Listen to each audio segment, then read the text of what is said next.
సంతోషం. బైబిల్లోంచి ఒక మాట చదువుదాం. అపోస్తలుడైన పేతురు తాను వ్రాసిన రెండో పత్రిక.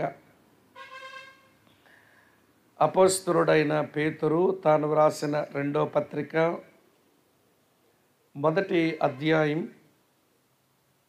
10వ వచనం ఇలా ఉంది.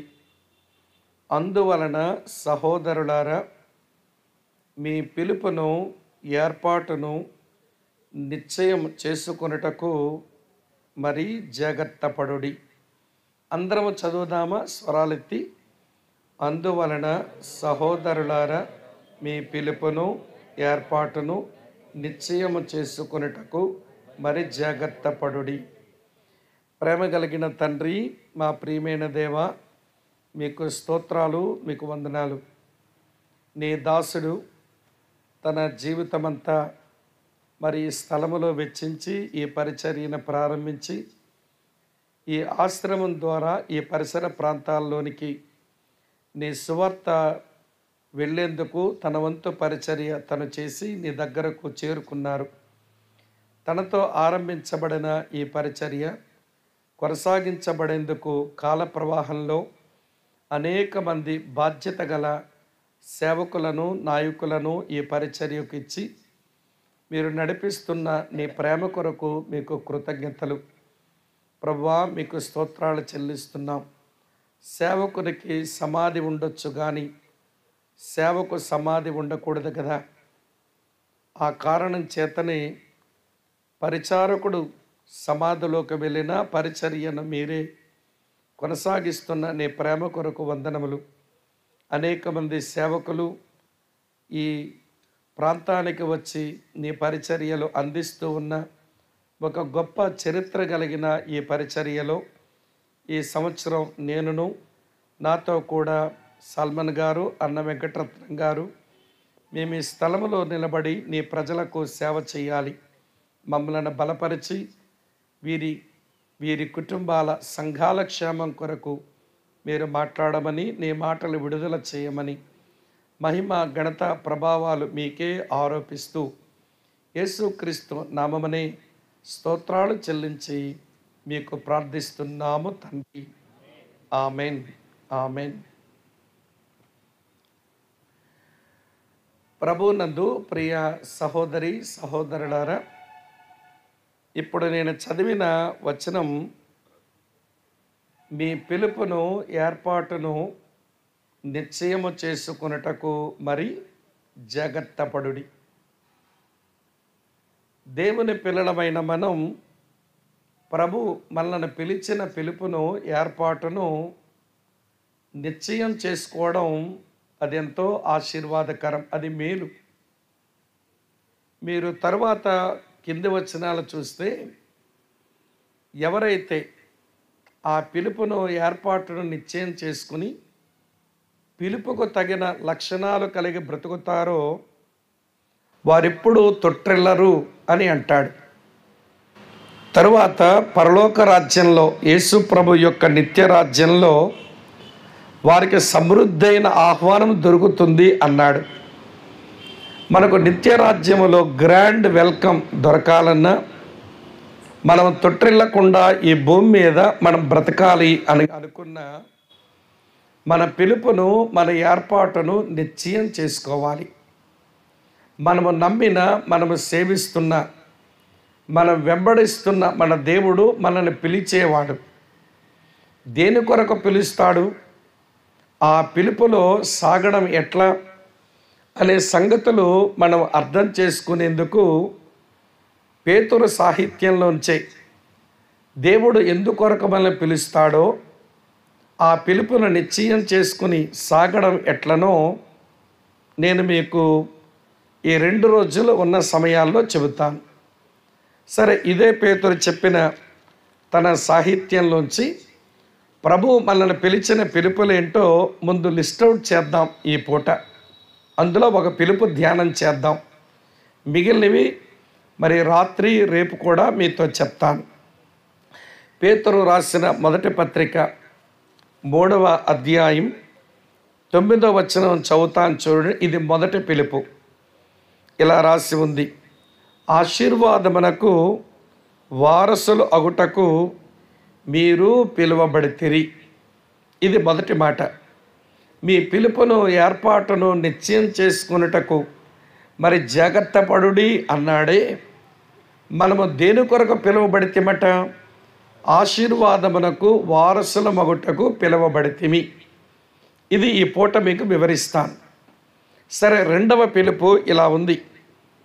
పేతురు రాసిన మొదటి పత్రిక 1వ అధ్యాయం 14 నుంచి 16 వచనాలు. నేను పరిశుద్ధుడనై ఉన్నాను గనుక మీరును పరిశుద్ధులై ఉండుడని వ్రాయబడి ఉన్నది.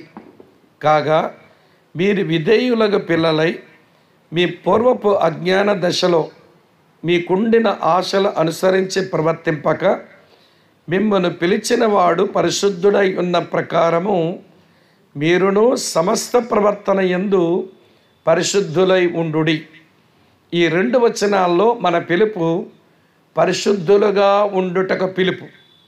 ప్రభు చిత్తమైతే రాత్రికి ఈ సంగతి చెప్తాను. ఇది 2వ మాట. 3వ మాట చెప్తాను చూడండి. 3వ పిలుపు ఆశీర్వాదమునకు వారసుల మగుటకు పిలువబడితిమి, పరిశుద్ధులుగా ఉండుటకు పిలువబడితిమి.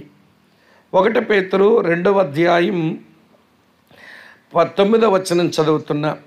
అయితే మీరు చీకటిలో నుండి ఆశ్చర్యకరమైన తన వెలుగులోనికి మిమ్మల్ని పిలిచిన వాని గుణాతిశయములను ప్రచురము చేయు నిమిత్తం ఏర్పరచబడిన వంశమును, రాజులైన యాజక సమూహమును, పరిశుద్ధ జనమును, దేవుని సొత్తైన ప్రజలను అయ్యున్నారు. ఈ వచనం ఏమి నేర్పిస్తుందంటే మీరు వెలుగులోనికి పిలువబడ్డారు. అది 3వ పిలుపు. అది ప్రభు చిత్తమైతే రేపు ఉదయం మీతో చెప్తాను. ఆశీర్వాదమునకు వారసులగుటకు పిలువబడితిరి, పరిశుద్ధులుగా ఉండుటకు పిలువబడితిరి, తర్వాత వెలుగులోనికి మీరు పిలువబడితిరి. సరే, 4వ సంగతి చెప్తాను చూడండి. ఇలా వ్రాసి ఉంది, చదువుతున్నాను. 2వ అధ్యాయం 20వ వచనం. తప్పిదమునకై దెబ్బలు తినినప్పుడు మీరు సహించిన ఎడల మీకేమి ఘనము?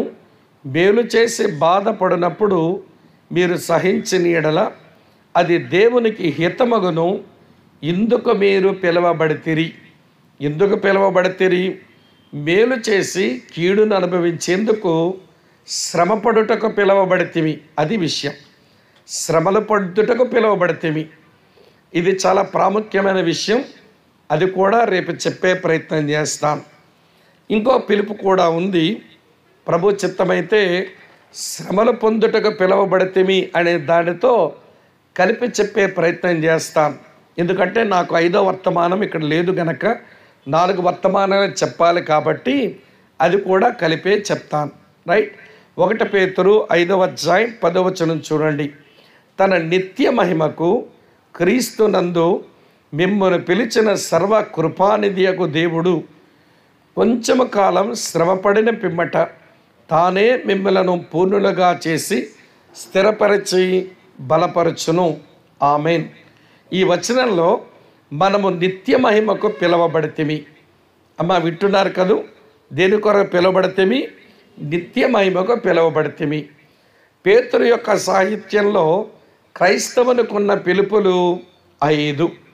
మొదటి పిలుపు ఆశీర్వాదానికి వారసులగుటకు పిలువబడితిమి. 2వ పిలుపు పరిశుద్ధులుగా ఉండుటకు పిలువబడితిమి. 3వ పిలుపు వెలుగులో బ్రతుకుటకు పిలువబడితిమి. 4వ పిలుపు శ్రమలు పొందుటకు పిలువబడితిమి. 5వ పిలుపు నిత్య మహిమకు పిలువబడితిమి. ఈ 5 పిలుపులు పేతురు సాహిత్యంలో పేతురు రాసి మొదటి పత్రికలో, 2వ పత్రికలు అంటాడు, మీ పిలుపును ఏర్పాటును నిశ్చయం చేసుకుంటూ జాగ్రత్త పడండి. అలా జాగ్రత్త పడితే మీరెప్పుడునూ తొట్టిల్లరు. సరికదా? మీకు యేసుక్రీస్తు యొక్క నిత్య రాజ్యంలో ఆహ్వానం మీకు సమృద్ధిగా దొరుకుతుంది అన్నాడు. కాబట్టి తొట్టిల్లకుండా భూమి మీద బతకడానికి, పరలోక రాజ్యంలో సమృద్ధైన ఆహ్వానం సంపాదించుకోవడానికి దేవుని పిల్లలంగా మన పిలుపును మనం ఖరారు చేసుకుందాం. ఎందుకొరకు దేవుడు పిలిచినాడు? నేను అందుకొరకే బ్రతుకుతున్నానా అనేది మనం ఆలోచించి దేవుని వాక్యాన్ని అన్వయించుకోవడానికి మనం ప్రయత్నం చేద్దాం. సరే, మంచిది. ఈ పూట ఆశీర్వాదమునకు వారసుల మగుటకు పిలువబడితేమి. మీరు నాతో ఉన్నారా? మాటలు బోధపడుతున్న ఆశీర్వాదమునకు వారసుల మగుటకు పిలువబడితేమి. సరే, కొంత నేపథ్యం నుంచి చెప్తాను, వినండి. మనం ఏ దేవుణ్ణైతే నమ్మి సేవించి వెంబడిస్తున్నామో ఆ దేవుడు ఆశీర్వదించువాడు. మనుషులను చేసిన తర్వాత ఆయన పలికిన మొదటి మాట వాగ్దానము కాదు, సూచన కాదు, ఆజ్ఞ కాదు. అదేమిటి అంటే ఆశీర్వాదపు పలుకు. ఆదికాండం 1వ అధ్యాయం 28వ వచనం మనకు బాగా తెలిసిన వచనమే. అక్కడ ఏమని రాసి ఉంటుంది? దేవుడు వారిని ఆశీర్వదించెను అని. తర్వాత ఆశీర్వాద పలుకులన్నీ ఉంటాయి. అంటే మనిషితో దేవుడు పలికిన మొదటి మాట ఆశీర్వాద పలుకే తప్ప ఆజ్ఞ కాదు, సూచన కాదు, వాగ్దానము కాదు. అమ్మ, అర్థమవుతున్నదా? దేవుడు మనిషితో మాట్లాడిన మొదటి మాట అది ఆశీర్వాదపు పలుకు. ఇది మనసులో ఉంచండి. రెండవ సంగతి, బిలాము ఒకసారి ఇలా అన్నాడు. సంఖ్యాకాండం 24వ అధ్యాయం 1వ వచనంలో ఇశ్రాయేలీలను దీవించుట యెహోవా దృష్టికి మంచిది అన్నాడు. దేవుని దృష్టికి ఏది మంచి పని అంటే తన ప్రజలను ఆశీర్వదించడమే ఆయన దృష్టికి ఇష్టమైన పని అనేది ఒక ప్రాముఖ్యమైన మాట. అయితే ఆశీర్వాదాలన్నీ మనుషులకు అందుబాటులోనికి తేవడానికి తన కుమారుణ్ణి ఆ శిలువ మీద ఒక దిక్కుమాలిన వానిగా, ఒక దిగంబరగా ఆ తండ్రి వదిలిపెట్టవలసి వచ్చింది. అందుకనే ఆశీర్వాదం మానవ జాతికి అందించడం నిమిత్తం మాధ్యమం ఎవరు అంటే తన కుమారుడే. అందుకే ఇలా రాసి ఉంది. ఎఫెసీయులకు రాసిన పత్రిక 1వ అధ్యాయం 3వ వచనంలో ఇలా ఉంటుంది. మన ప్రభువైన యేసుక్రీస్తు యొక్క తండ్రి యొక్క దేవుడు స్తుతించబడును గాక. ఆయన పరలోక విషయములలో ఆత్మ సంబంధమైన ప్రతి ఆశీర్వాదమును మనకు అనుగ్రహించెను అని రాసి ఉంటుంది. అమ్మ, వింటున్నారు కదూ? మనుషులతో ఆయన పలికిన మొదటి మాట ఆశీర్వాదపు మాట. ఆశీర్వదించే విషయంలో ఆయన ఇష్టము కలిగిన వాడు. ఆశీర్వదించే నిమిత్తమే ఆయన శిలువలో తన కుమారుని నీ ఆశీర్వాదం కొరకు ఆయనను వదిలిపెట్టినాడు. అయితే వినండి, కొన్నిసార్లు కొన్ని ఇబ్బందుల గుండా, కష్టాల గుండా, కన్నీరు గుండా, కలవరాల గుండా మనం ప్రయాణం చేస్తూ ఉన్నప్పుడు మనకేమనిపిస్తుంటుందంటే దేవుడు మర్చిపోయాడండి, మమ్మల్ని ఆశీర్వదించలేదండి అని మనం తేలిగ్గా మాట్లాడతాం. లేదు, అక్క, చెల్లి, తమ్ముడన్నా వినండి, ఈ దేవుడికి మతిమరుపు లేదు. అందులోకి ఆశీర్వదించే విషయంలో ఆయన మతిమరుపు లేనటువంటి వాడు. ఆ విషయాన్ని 115వ కీర్తన 12వ చరణంలో భక్తుడు ఇలా అంటాడు. 115వ కీర్తన 12వ చరణం చదువుతాను, చూడండి. యెహోవా మమ్మను మర్చిపోలేదు, ఆయన ఇశ్రాయేలీయులను ఆశీర్వదించును, అహరోను వంశస్థులను ఆశీర్వదించును. ఇశ్రాయేలీయులకు అహరోను వంశస్థులకు తేడా ఏంటి? ఇశ్రాయేలీయులు అంటే సాధారణ ప్రజలు. ఇవండి అహరోను వంశస్థులు అంటే సేవక కుటుంబాలు. అహరోను వంశస్థులందరూ సేవక కుటుంబాలే కదా. అంటే దేవుడు సేవకులను ఆశీర్వదించువాడు, సాధారణ ప్రజలను ఆశీర్వదించువాడు. పేజీ తిప్పండి.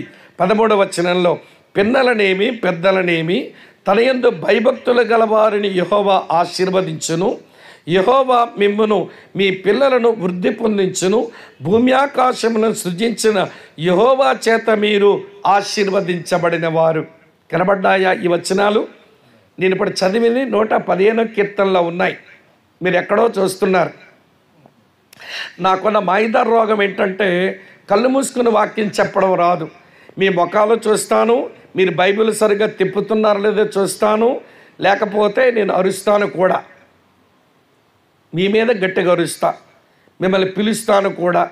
మమ్మల్ని పిలవడానికి మా పేరేం తెలుసులే వీడికి అనుకొని మీరేం బాధపడకండి. మీ పేర్లు అస్సలు తెలియనక్కర్లా. మీరు కట్టుకున్న చీర రంగు, మీరు వేసుకున్న చొక్కా రంగు కనబడితే చాలు, దాంతోనే పిలుస్తా. అమ్మా వింటున్నారా? నాతోనే ఉన్నారా? చెప్పండి. ఇప్పుడు ఎక్కడున్నాం మనం? ఎవడు కీర్తనాకారుడు అంటున్నాడు, యెహోవా మమ్మను మర్చిపోలేదు, ఆయన ఇశ్రాయేలును ఆశీర్వదించును, అహరోను వంశస్థులను ఆశీర్వదించును, పిన్నలనేమి పెద్దలనేమి తన యందు భయభక్తులు గల వారందరినీ ఆశీర్వదించును.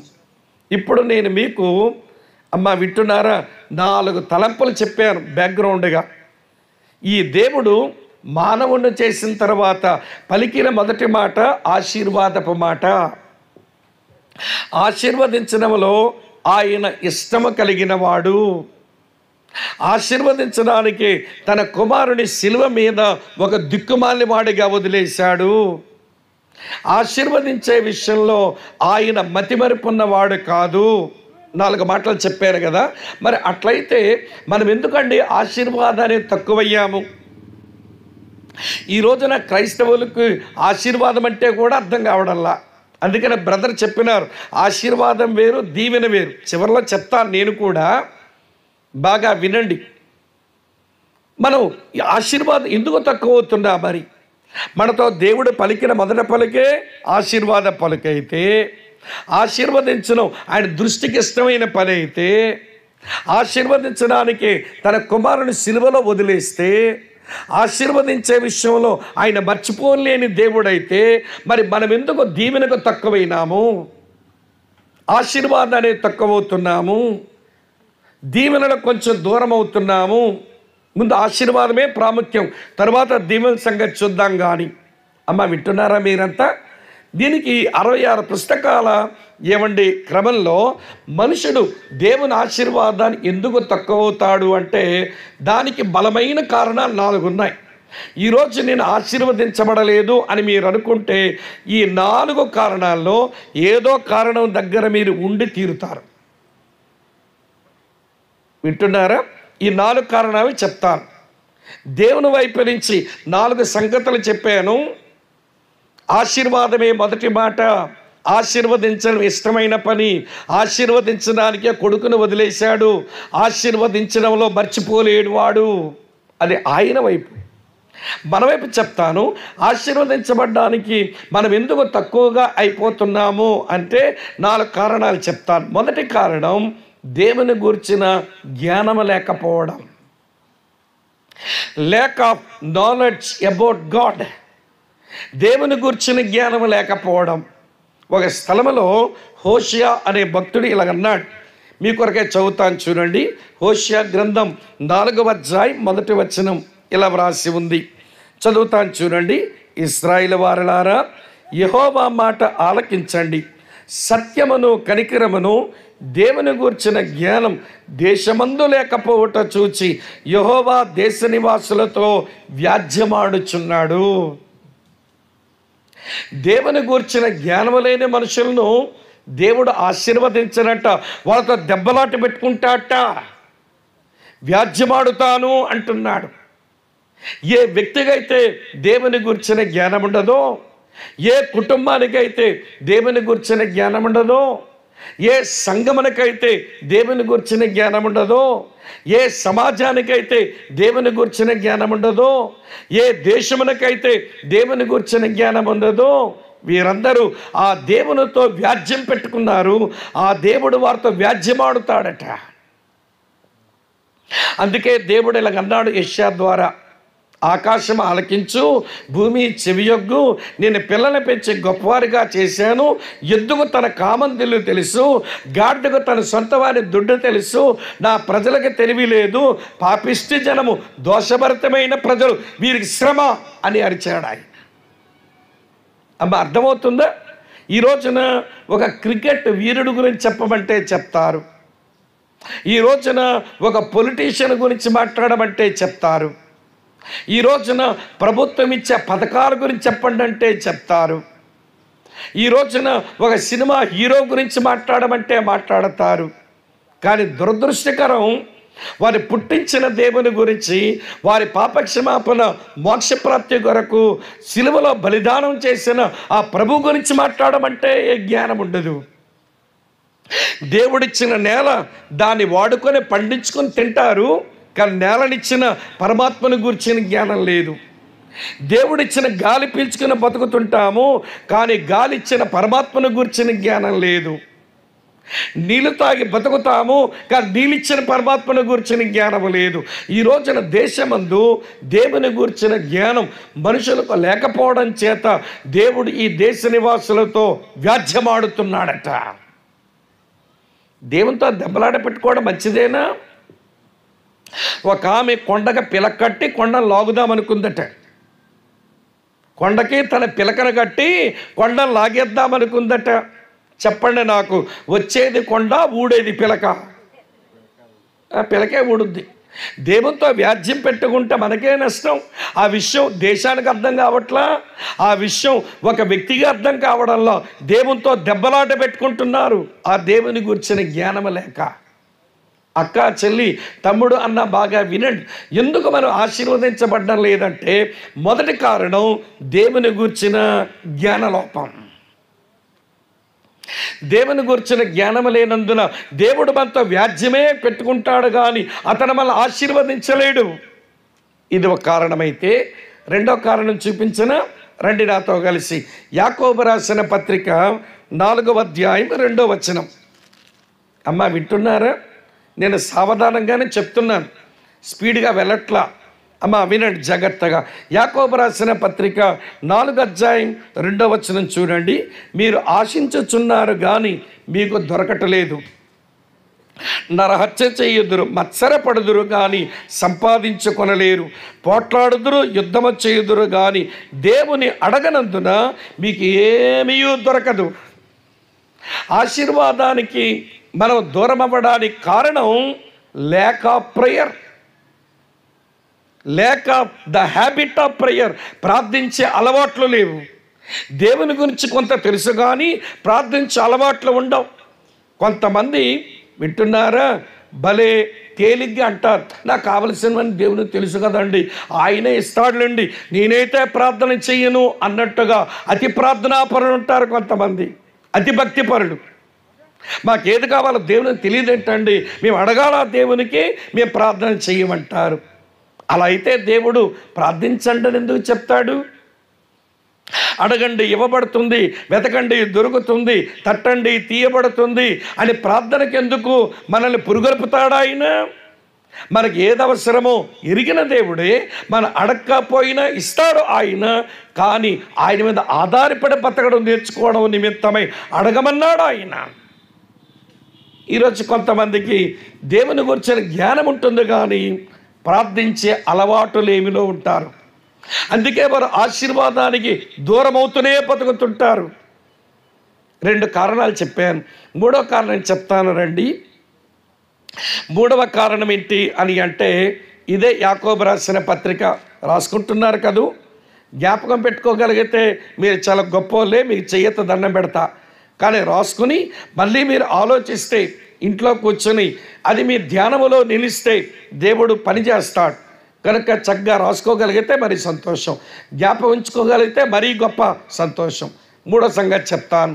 మొదటి కారణం దేవుని గురించిన జ్ఞానం లేదు, 2వ కారణం ప్రార్థించే అలవాటు లేదు, 3వ కారణం చెప్తాను రండి. యాకోబు రాసిన పత్రిక 1వ అధ్యాయం 6వ వచనం చూడండి ఏమన్నాడు. అయితే అతడు ఏమాత్రమును సందేహింపక విశ్వాసముతో అడుగవలెను, సందేహించువాడు గాలి చేత రేపబడి ఎగిరిపడు సముద్ర తరంగమును పోలియుండెను. ఈ వచనం చెప్తుంది లేక ఫెయిత్, విశ్వాసపులేమి. కొంతమంది అడుగుతుంటారు కానీ విశ్వాసం ఉండదు. అమ్మ వింటున్నారు కదూ. ఒక మారు యేసుక్రీస్తు ప్రభు తాను పుట్టి పెరిగిన ప్రాంతాలకు వెళ్ళినాడు. వెళితే ఊరోళ్ళంతా ఆయన చుట్టూ చేరారు.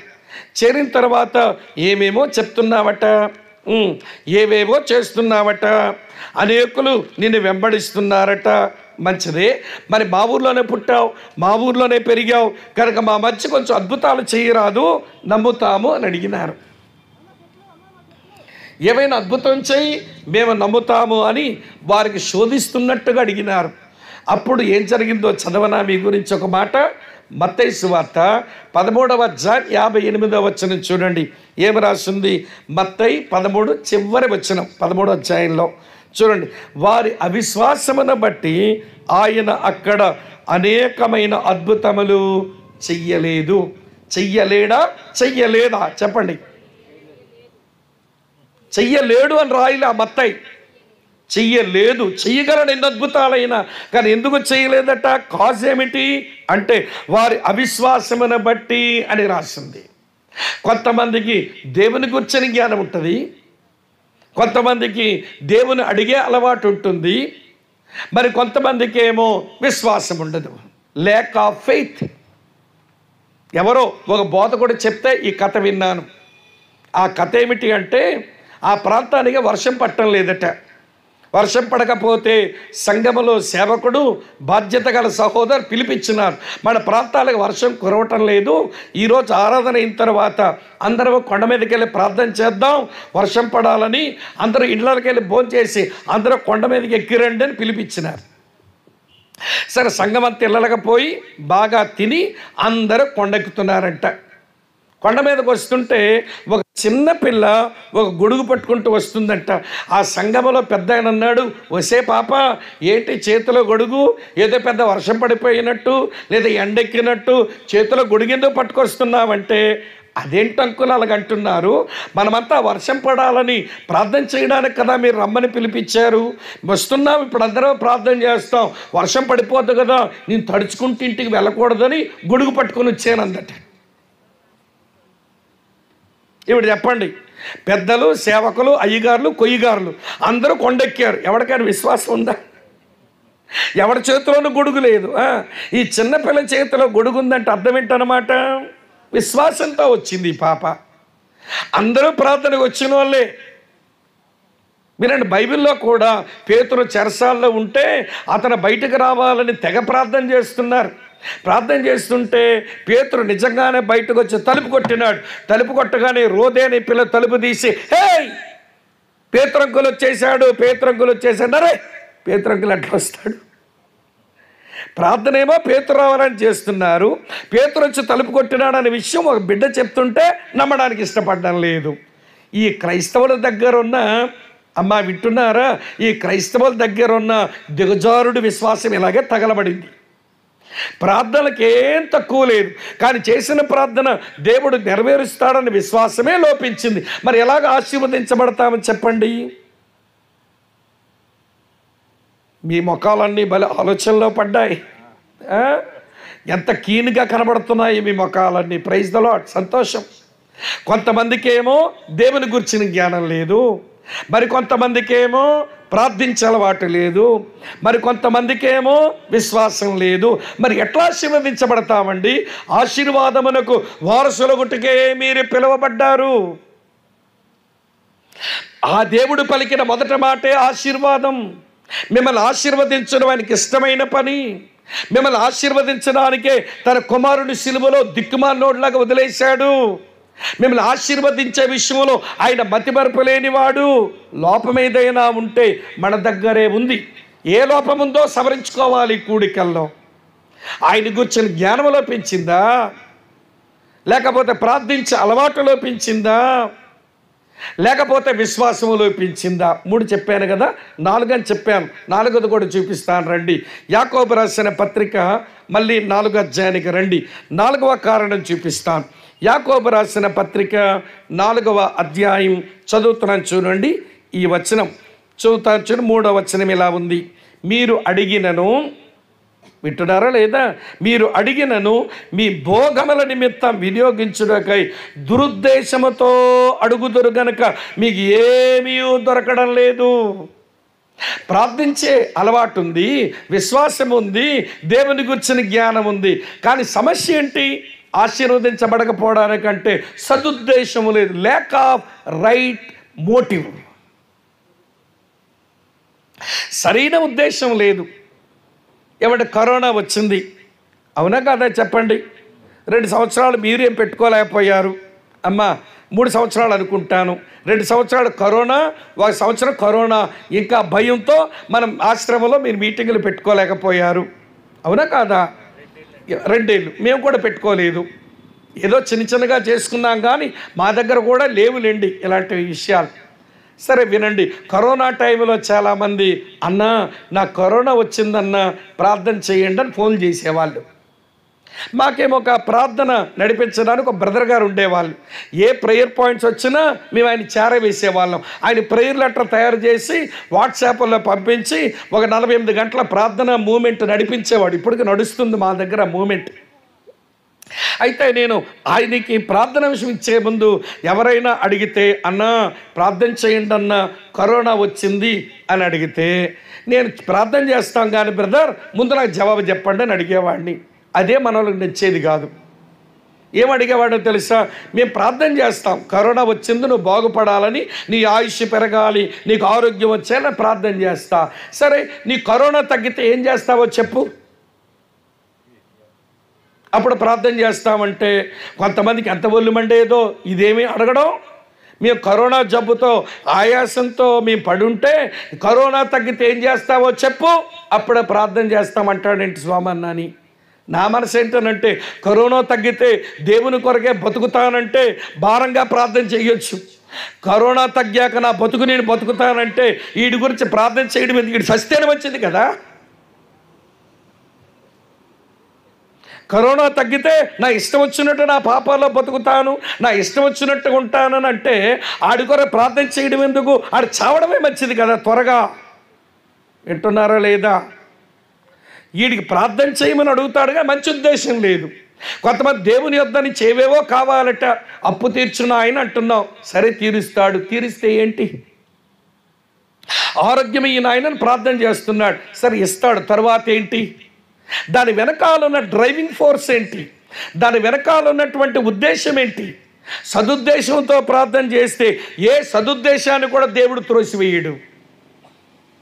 ఎబ్బేజు అడిగాడు ఇశ్రాయేలు దేవునికి, దేవా నువ్వు నిశ్చయముగా నన్ను ఆశీర్వదించు, నా సరిహద్దులను విశాలపరచు, ఏ కీడు నాకు రాకుండా నీ చెయ్యి నాకు తోడుగా ఉంచంటే ఏమండి ఎబ్బేజు ప్రార్థన దేవుడు దాటి వెళ్ళలేదు కదా. మరి ఈరోజు మన ప్రార్థనలో దేవుడు దాటి వెళ్ళిపోతున్నాడు ఎందుకు? సరైన ఉద్దేశం లేదు లోపల. ఆరోగ్యం ఇమ్మంటావు, నేను తర్వాత ఇష్టం వచ్చిన బతుకుతాననుకుంటావు. అప్పులు తీర్చమంటావు, తర్వాత నీ డబ్బుతో ఇష్టం వచ్చినట్టు బతుకుదాం అనుకుంటావు. లోపల ఉన్న ఉద్దేశం ఏంటి? ఏ ఉద్దేశంతో ప్రార్థన చేస్తున్నాం? ఇక్కడ యాకోబు అంటాడు, మీరు దురుద్దేశంతో ప్రార్థనలు చేస్తారు గనక మీకు ఏమీ దొరకడం లేదు, ఆశీర్వాదాన్ని దూరం అయిపోతున్నారు అన్నాడు. అమ్మ అర్థమైనాయా? 4 సంగతులు. దేవుని గూర్చిన జ్ఞానమా లోపించింది కొంతమందిలో, ప్రార్థించే అలవాట లోపించింది కొంతమందిలో, విశ్వాసమా లోపించింది కొంతమందిలో, సదుద్దేశమా లోపించింది కొంతమందిలో. మరి ఎలాగ మనం ఆశీర్వదించబడతాం చెప్పండి? కనుక ప్రియమిత్రులారా, దేవుని వైపు నుంచి అయితే ఏ కారణమైతే లేదు సుమా, ఆయన పలికిన మొదటి మాటే ఆశీర్వాదం. ఆశీర్వదించను ఆయనకి ఇష్టమైన పని. ఆశీర్వదించడానికే కొడుకును వదులుకున్నాడు. ఆశీర్వదించే విషయంలో మతివరపు లేనివాడు. దేవుని వైపు నుంచి ఏమీ కారణాలు లేవు. ఏవైనా కారణాలు ఉంటే నా దగ్గర, నీ దగ్గర, మన దగ్గరే ఉన్నాయి. ఈ 4 కారణాలు ఏ కారణం మన దగ్గర ఉందో అది ఆశ్రమం సభల్లో ఆ కారణాన్ని సవరించుకొని మనము దేవుడు సరిదిద్దుకోగలిగితే మన ఆశీర్వాదానికి నిజముగానే వారసులమైనట్టు లెక్క. ఇప్పుడు చెబుతాను రండి, వింటున్నారా లేదా? దేనికి పిలువబడితిమి? ఆశీర్వాదం వారసులొకటే పిలువబడితిమి. ఆశీర్వాదం అంటే ఏంటి అది ముందు చెప్తాను. ఆశీర్వాదం అంటే ఏది కాదు చివరిలో చెప్పి ముగిస్తాను. సరే, నూతన నిబంధన గ్రంథంలో సిలువకు అప్పగించబడిన మన ప్రభువైన యేసుక్రీస్తు ద్వారా ప్రధానంగా ప్రాముఖ్యంగా 3 ఆశీర్వాదాలు సంపాదించి పెట్టినాడు ఆయన. ఇవే ఆశీర్వాదాలు. ఇవి వదులుకొని ప్రియులారా వేరొక వాటి కొరకు మనం ఎదురు చూస్తుంటే మనకు ఆశీర్వాదం అంటే ఏంటో కూడా అర్థమై చావలేదు అని చెప్పాల్సి వస్తుంది. అమ్మ వింటున్నారు కదూ? రండి విపులంగా చూపిస్తాను. 3 వినండి ప్రియులారా, 3 ప్రాముఖ్యమైన ఆశీర్వాదాలు. సిలువలో ఆయన వేలాడి ఆయన సంపాదించిన ఆశీర్వాదాలండి ఇవి. రండి వరుసగా చూపిస్తాను, వివరిస్తాను కూడా.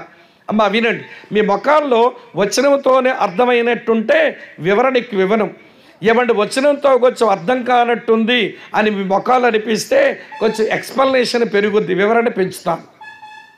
ఇక్కడ ఉన్నారా లేదా? కొంతమంది ఆకలిస్తున్నట్టుంది. ఆకలిస్తుందా? 2:15 అన్నాను. నేను నీళ్ళు తాగను, మీరు నీళ్ళు తాగి ఒప్పుకోను. రండి, మొదట ఆశీర్వాదం చదువుదాం. కొరింథీయులకు రాసిన 2వ పత్రిక 5వ అధ్యాయం 21వ వచనం. కొరింథీయులకు రాసిన 2వ పత్రిక 5వ అధ్యాయం 21వ వచనం ఇలా ఉంది. ఎందుకనగా మనము ఆయన యందు దేవుని నీతి అగునట్లు పాపము ఎరగని ఆయనను మన కోసం పాపముగా చేశాను. సిలువలో తన కుమారుడు విడిచిపెట్టబడగా అక్కడ ఒక ఆశీర్వాదం బయటకు వచ్చింది. ఆ ఆశీర్వాదం చెప్పే ముందు ఈ ఆశీర్వాదం ఉచితమే కానీ చవకబారదు కాదు. ఈ ఆశీర్వాదం ఊరకనే వస్తుందని దీన్ని చవకగా ఎంచొద్దు.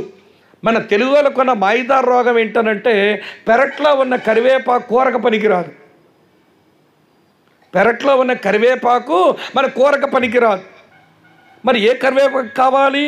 కొవ్వూరు మార్కెట్కి వెళ్ళి 20 రూపాయలు కట్ట తెచ్చుకుంటే అబ్బా ఈ కరివేపాకు ఎంత వాసన వస్తుందో. నీ పెరట్లో ఉన్న కరివేపాకు వాసన ఉండదా? ఉంటుంది, కానీ అది మన పెరట్లో ఉందే కదా. మా చర్చిలో కొంతమంది మెడికల్ డాక్టర్స్ ఉంటారు. ఎప్పుడైనా ఒంట్లో బాగలేకపోతే వాళ్ళు వచ్చి అన్న ఈ మందులు వాడండి అన్న అని తెస్తారు. లేకపోతే ఇది ప్రిస్క్రిప్షన్ రాస్తారు, అన్న ఇది కొని వేసుకోండి అన్న అని. వింటున్నారా లేదా? ఏమండి, మందులు తెస్తారు, చీటీలో రాసిస్తారు. కానీ విశేషం చెప్పన, వీళ్ళు ఇచ్చిన మందులతోనే తగ్గదు, వీళ్ళు ఇచ్చిన చీటీ మందులు కొనుక్కున్నా తగ్గదు.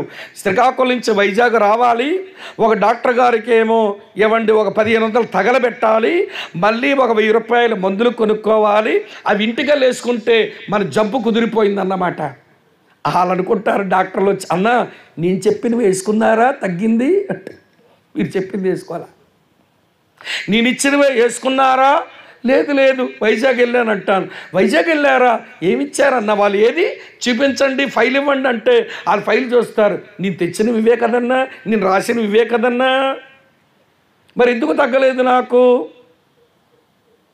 ఉచితంగా వచ్చిన దాన్ని చవకబారుగా ఎంచుతాం. ఇది మనకున్న దౌర్భాగ్యమే. ఇది డబ్బులు ఖర్చు పెట్టాను కదా, 1500 అక్కడికి వెళ్ళి ఖర్చు పెట్టి ఒక 1000 రూపాయలు మందులు కొని తెచ్చాను కదా, అవి ఒకటే అయినా దాంతో ఎందుకు తగ్గింది నాకంటే ఖర్చు పెట్టాను కదా, జాగ్రత్తగా వాడాను. ఈరోజు యేసుక్రీస్తునందు మనకు దొరికిన ఆశీర్వాదాలు వినండి, ఉచితమే కాబట్టి చవకబారుదుగా ఎంచుతున్నారు క్రైస్తవులు. నీకు అది చవకబారుదు అనిపించిందేమో కానీ దానికి మూల్యం చెల్లించవలసిన వాడు చెల్లించాడు. నీకు ఉచితంగా ఇచ్చేందుకు ఇష్టపడ్డాడు కానీ దానికి మూల్యం చెల్లించబడింది. అమ్మా వింటున్నారా? సరే, ఇప్పుడు మనం చదివిన ఈ వచనంలో ఆశీర్వాదం ఏదో తరువాత చెప్తాను. ఈ ఆశీర్వాదం మనకు రావడానికి ఆయన చెల్లించిన మూల్యం ఏంటో తెలుసా? పరిశుద్ధుడైన దేవుడు పాపముగా చెయ్యబడ్డాడు. పరిశుద్ధుడైన దేవుడు పాపముగా చేయబడ్డాడట. ఈ ఆశీర్వాదం మనకు తెచ్చిపెట్టడానికి ఆయన ఎంత పరిశుద్ధుడు అని అంటే, వినండి ప్రియులారా, ఎర్ర సముద్రం దాటగానే పాడారు మన వాళ్ళ పాట. మన పితరులు ఏమన్నారో తెలుసా? వేల్పులలో నీకు సముడెవడు, పరిశుద్ధతను బట్టి చూడగా నువ్వు ఎవరువు? గట్టిగా చెప్పడం, ఎవరు నువ్వు? మహనీయుడవు. నిర్గమాకాండం 15వ అధ్యాయం 11వ వచనం, వేల్పులలో నీ వంటి వాడు ఎవడు, పరిశుద్ధతను బట్టి నీవు మహనీయుడవు అన్నారు. హబక్కూకు అనే భక్తుడు ఈ దేవుని గురించి మాట్లాడుతూ ఇలాగ అన్నాడు. హబక్కూకు గ్రంథం 1వ అధ్యాయం చదువుతున్నాను చూడండి ప్రియులారా, ఇలా వ్రాసి ఉంది. హబక్కూకు 1:12 వచనంలో, నా పరిశుద్ధ దేవా ఆది నుంచి నువ్వు ఉన్నవాడవు కావా అని 13వ వచనంలో అంటాడు. నీ కను దృష్టి దుష్టత్వము చూడలేనంత నిష్కలంకమైనది కదా అన్నాడు. పాపమనే చూడలేని కన్నులు కలిగిన వాడు పరిశుద్ధుడు, పాపమనే చూడలేని కన్నులు కలిగిన వాడు. ఆయన తన పరిశుద్ధ సింహాసనం మీద కూర్చుంటే ఎల్లవేళలా ఆయన సముఖమందున్న శరాపులు అనబడిన దూతలే ఆయన పరిశుద్ధతను చూడలేక రెండు రెక్కలతో తమ కళ్ళను కప్పేసుకుని, రెండు రెక్కలతో తమ కాళ్ళను కప్పేసుకుని సైన్యములకు అధిపతి యెహోవా పరిశుద్ధుడు పరిశుద్ధుడు పరిశుద్ధుడు అని గాన ప్రతిగానాలు చేస్తున్నారు. ఆయన పరిశుద్ధతను ధ్యానించి అర్థం చేసుకున్న హెబ్రీ గ్రంథకర్త ఇలా రాశాడు. హెబ్రీ పత్రిక 7వ అధ్యాయం 26వ వచనం ఉంటుంది. పవిత్రుడను పరిశుద్ధుడను నిష్కలంకుడను నిర్దోషియు పాపులలో చేరక ప్రత్యేకించబడిన వాడు అన్నాడు. హెబ్రీ పత్రిక 7వ అధ్యాయం 26వ వచనం. పవిత్రుడను నిర్దోషియు నిష్కల్మషుడును పాపుల్లో చేరక ప్రత్యేకించబడిన వాడు. అదండి దేవుడు, అదండి మన ప్రభువైన యేసుక్రీస్తు. ఆయన వెనుక ఉండి, వింటున్నారా, ఆయన చాలా దగ్గరగా గమనించిన వారు మరికొన్ని మాటలు చెప్పారు. ఇవన్నీ తెలియాలి మనకి, ఇవన్నీ తెలియాలి.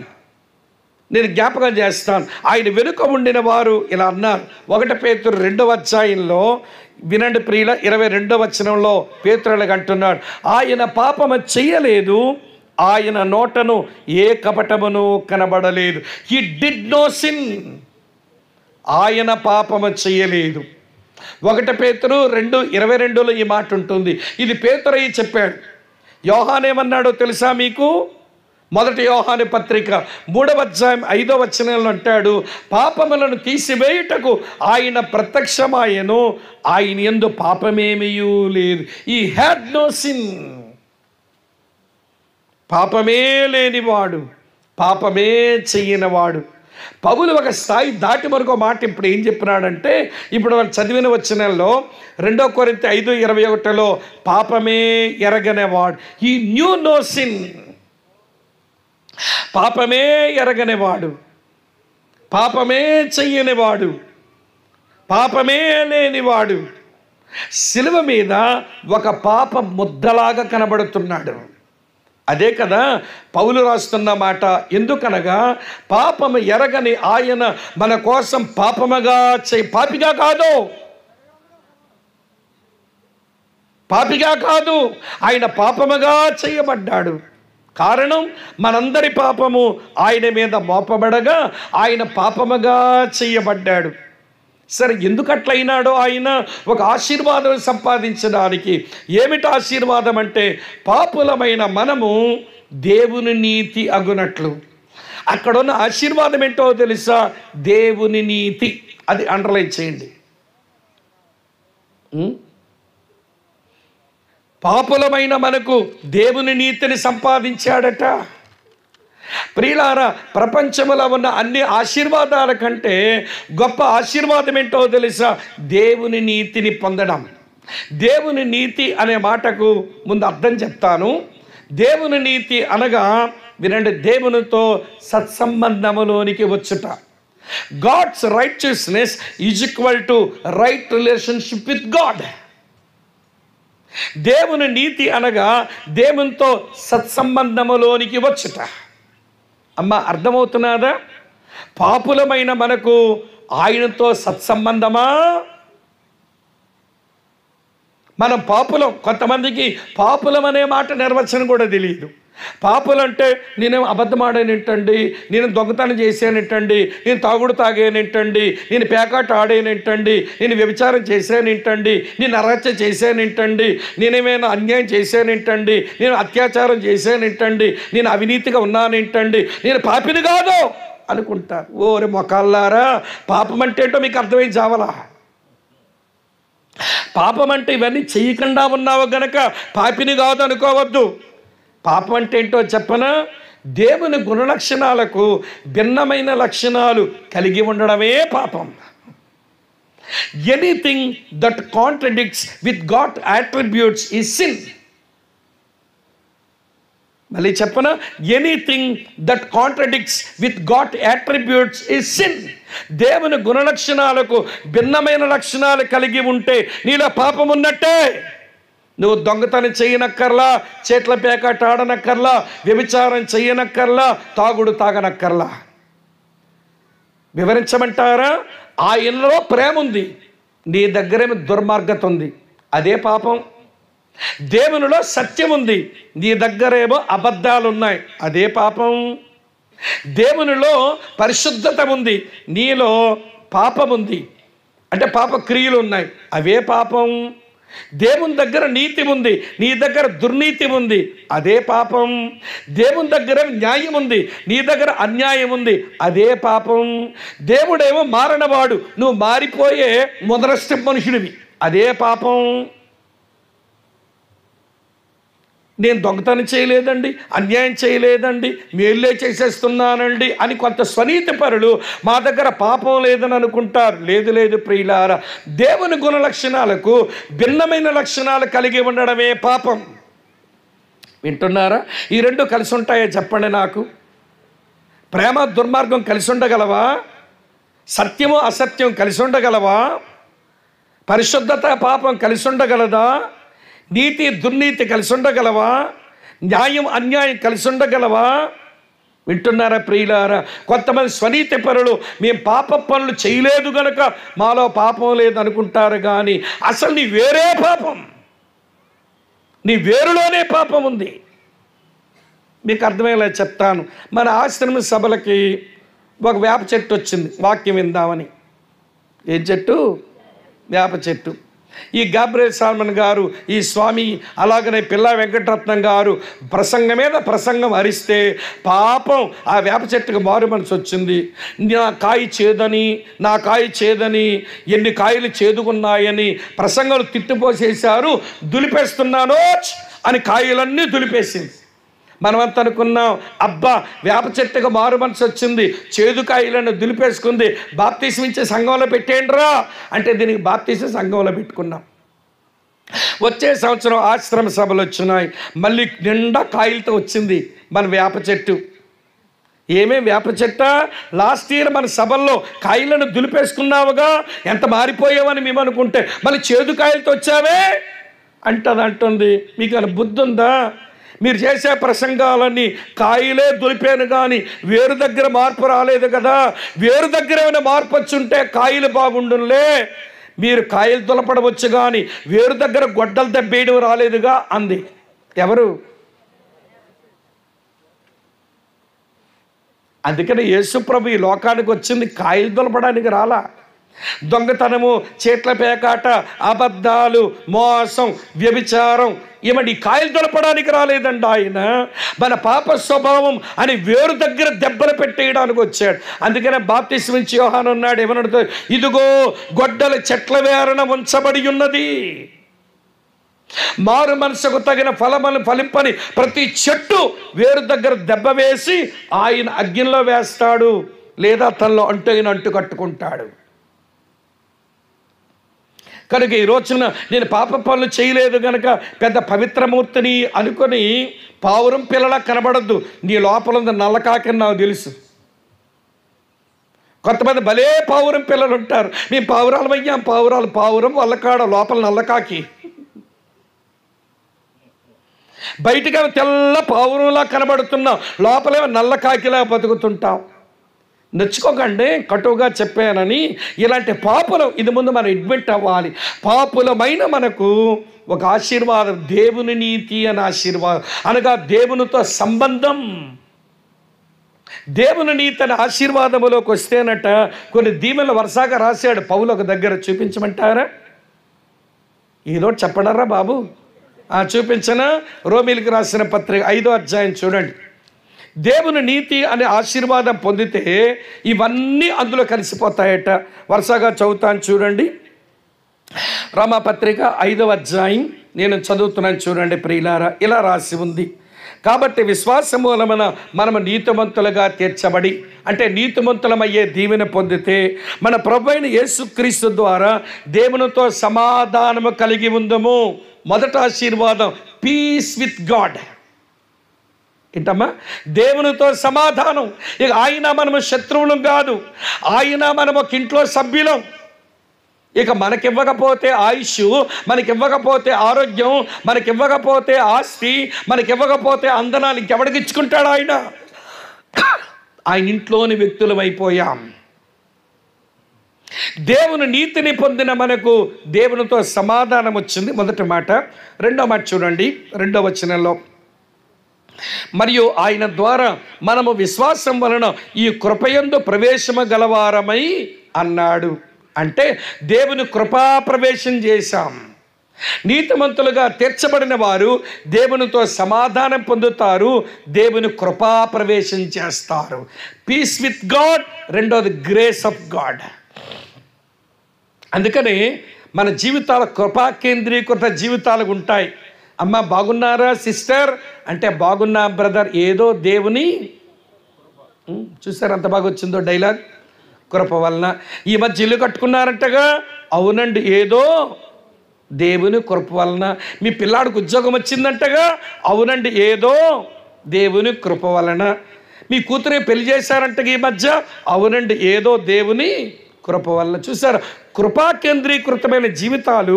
వారి జీవితంలో ఏది జరిగినా దేన్ని బట్టి జరిగింది అనుకుంటాం. అది కొంతమందికి ఉంటుందిలేండి, ఈ కృపా ప్రవేశం చెయ్యరు వాళ్ళు. మాకు విశాఖపట్నంలో ఒక ఆంటీని ఎరుగుదును, 23 సంవత్సరాలుగా తెలుసు ఆమె నాకు. నేను ఎక్కడ వచ్చి వాక్యం చెబుతున్నాను తెలియటమే తడువు. బైబిల్ ఇంత పెద్ద డైరీ పట్టుకుని వచ్చి కూర్చుంటుంది.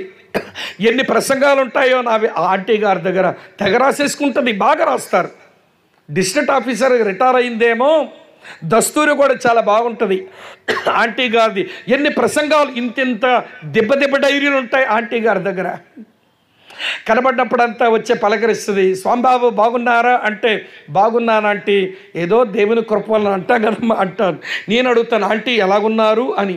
నేను 23 సంవత్సరాలకు వింటున్నాను, బాగున్నాను స్వామిబాబు, ఏదో దేవుని కృప వలన అంటనేమనుకుంటున్నాను ఇప్పటికంటలా. ఆవిడేమంటారు తెలుసు, ఆంటీ బాగున్నారా అంటే ఆమె నోట్లోంచి వచ్చే డైలాగ్ ఏంటో చెప్పనా, ఏం బాగులే బాబు, నువ్వేమో డిస్ట్రిక్ట్ ఆఫీసర్గా రిటైర్ అవుతావి, అంకుల్ గారు కూడా డిస్ట్రిక్ట్ ఆఫీసర్గా రిటైర్ అయినాడు, పెద్ద బంగ్లా, మంచి కారు. ఒక కొడుకేమో యూకేలో ఉంటాడు, ఒక కొడుకేమో యుఎస్ ఉంటారు. ఇద్దరు మెడికల్ డాక్టర్సే, 2 చేతులు గడిస్తున్నారు. పోనీ వాళ్ళిద్దరికీ పెళ్ళిళ్ళు చేసేసారు. ఏమి తక్కువైందండి, దేవుని కృప వల్ల బాగున్నానన్న మాట రావట్లేదేంటి ఇవిడికి? నాకు ఇప్పటికీ నొప్పిగానే ఉంది ఆ విషయం. ఆంటీ ఉన్నారా, ఏం బాగులే బాబు, బాగున్నానయ్యా దేవుని కృప వలన. ఎప్పుడంటదో మరి, పిట్లోకి వెళ్ళి అంటదేమో. కొంతమందికి అక్కడికి వెళ్ళే బుద్ధులు రావు, ఆ చోటుకి చేరే వరకు కూడా కొంతమంది బుద్ధులు రావు. సరే, ఆమె నేను తప్పుపట్టాలని చెప్పడం లేదు, ఆమె వైఖరి అంతే, ఆమె వైఖరి అంతే. కానీ నీతిమంతులుగా తీర్చబడిన వారు దేవునితో సమాధాన పడతారు. అమ్మ వింటున్నారా, దేవుని కృపా ప్రవేశం చేస్తారు. ఇక దేవుని కృపలు అన్నీ వస్తాయి. దేవుని కృపలో పరసంబంధమైన ఆశీర్వాదాలు, భూ సంబంధమైన దీవెనలు అన్నీ ఉన్నాయి ఇందులో. అమ్మ ఆలకిస్తున్నారా? మూడో సంగతి చెప్తాను రండి. అదే 2వ వచనంలో చివరి మాట చూడండి. దేవుని తర్వాత అందులో నిలిచి, అంటే దేవుని కృపలో నిలిచి ఉండి దేవుని మహిమను గూర్చిన నిరీక్షణను బట్టి అతిశయపడుచున్నాము. 3వ మాట ఏంటో తెలుసా, దేవుని మహిమను గూర్చిన నిరీక్షణ వచ్చేస్తుంది. దేవునితో సమాధానం, దేవుని కృపా ప్రవేశం, దేవుని మహిమను గూర్చిన నిరీక్షణ. గ్లోరీ ఆఫ్ గాడ్ మాకుంది, దేవుని మహిమ మాకుంది అన్న హోప్తో బతికేస్తాం మనం. అందుకని ఎవరైనా చనిపోయినప్పుడు ఫ్లెక్సీలు వేసినప్పుడు ఏం పెడతారు, మహిమ ప్రవేశం చేశారు అంటారు కదండి, పైన పెడుతుంటాంగా మనం. నేను ఒక రోజున ఆ మహిమలో ప్రవేశిస్తానన్న నిరీక్షణలోనికి మనం వచ్చేస్తాం. 3 peace with God, grace of God, అలాగనే గ్లోరీ ఆఫ్ గాడ్. 3 దీవెనలు. 4వ చెప్తాను వినండి. ఈ ఆశీర్వాదములో నీతిమంతులుగా తీర్చబడి ఆశీర్వాదములు ఉన్నవి చెప్తున్నాను, చదువుతున్నాను చూడండి. 5వ వచనం. ఎందుకనగా ఈ నిరీక్షణ మనల్ని సిగ్గుపరచదు, మనకు అనుగ్రహింపబడిన పరిశుద్ధాత్మ ద్వారా దేవుని ప్రేమ మన హృదయములో కుమ్మరించబడిపోయింది. Love of God. నీతిమంతులుగా తీర్చబడిన వారి హృదయాలలో దేవుని ప్రేమ కుమ్మరించబడుతుందట. అమ్మ అర్థమవుతున్నదా మీకు? ఇవేం పెద్ద ఆశీర్వాదాలు అనిపించవు. ఈ క్రైస్తవులకు వచ్చిన ఆశీర్వాదాలకు వచ్చిన గ్రహింపు ఏంటంటే, 3 అంతస్తులు ఇల్లు కట్టామండి ఆశీర్వాదం, 3 ఎకరాల భూమి కొన్నామండి, ఆశీర్వాదం. ఇంటి ముందు మారుతి కారు ఉందండి, ఆశీర్వాదం. బ్యాంకులో 3 లక్షలు ఉన్నాయండి, ఆశీర్వాదం. ఒరి ఒరి ఒరి ఒరి ఒరి ఒరి అవ్వ అవ్వ అవ్వ అవ్వ అవ్వ. అవేంట్రా బాబు ఆశీర్వాదాలు? అవి ఈవులు, అవి దీవెనలు. భూమి మీద అనిపించడానికే పనికొస్తాయి. అవి ఏదో ఒక రోజు ఉంటాయి, ఏదో ఒక రోజు నిన్ను వదిలేస్తాయి.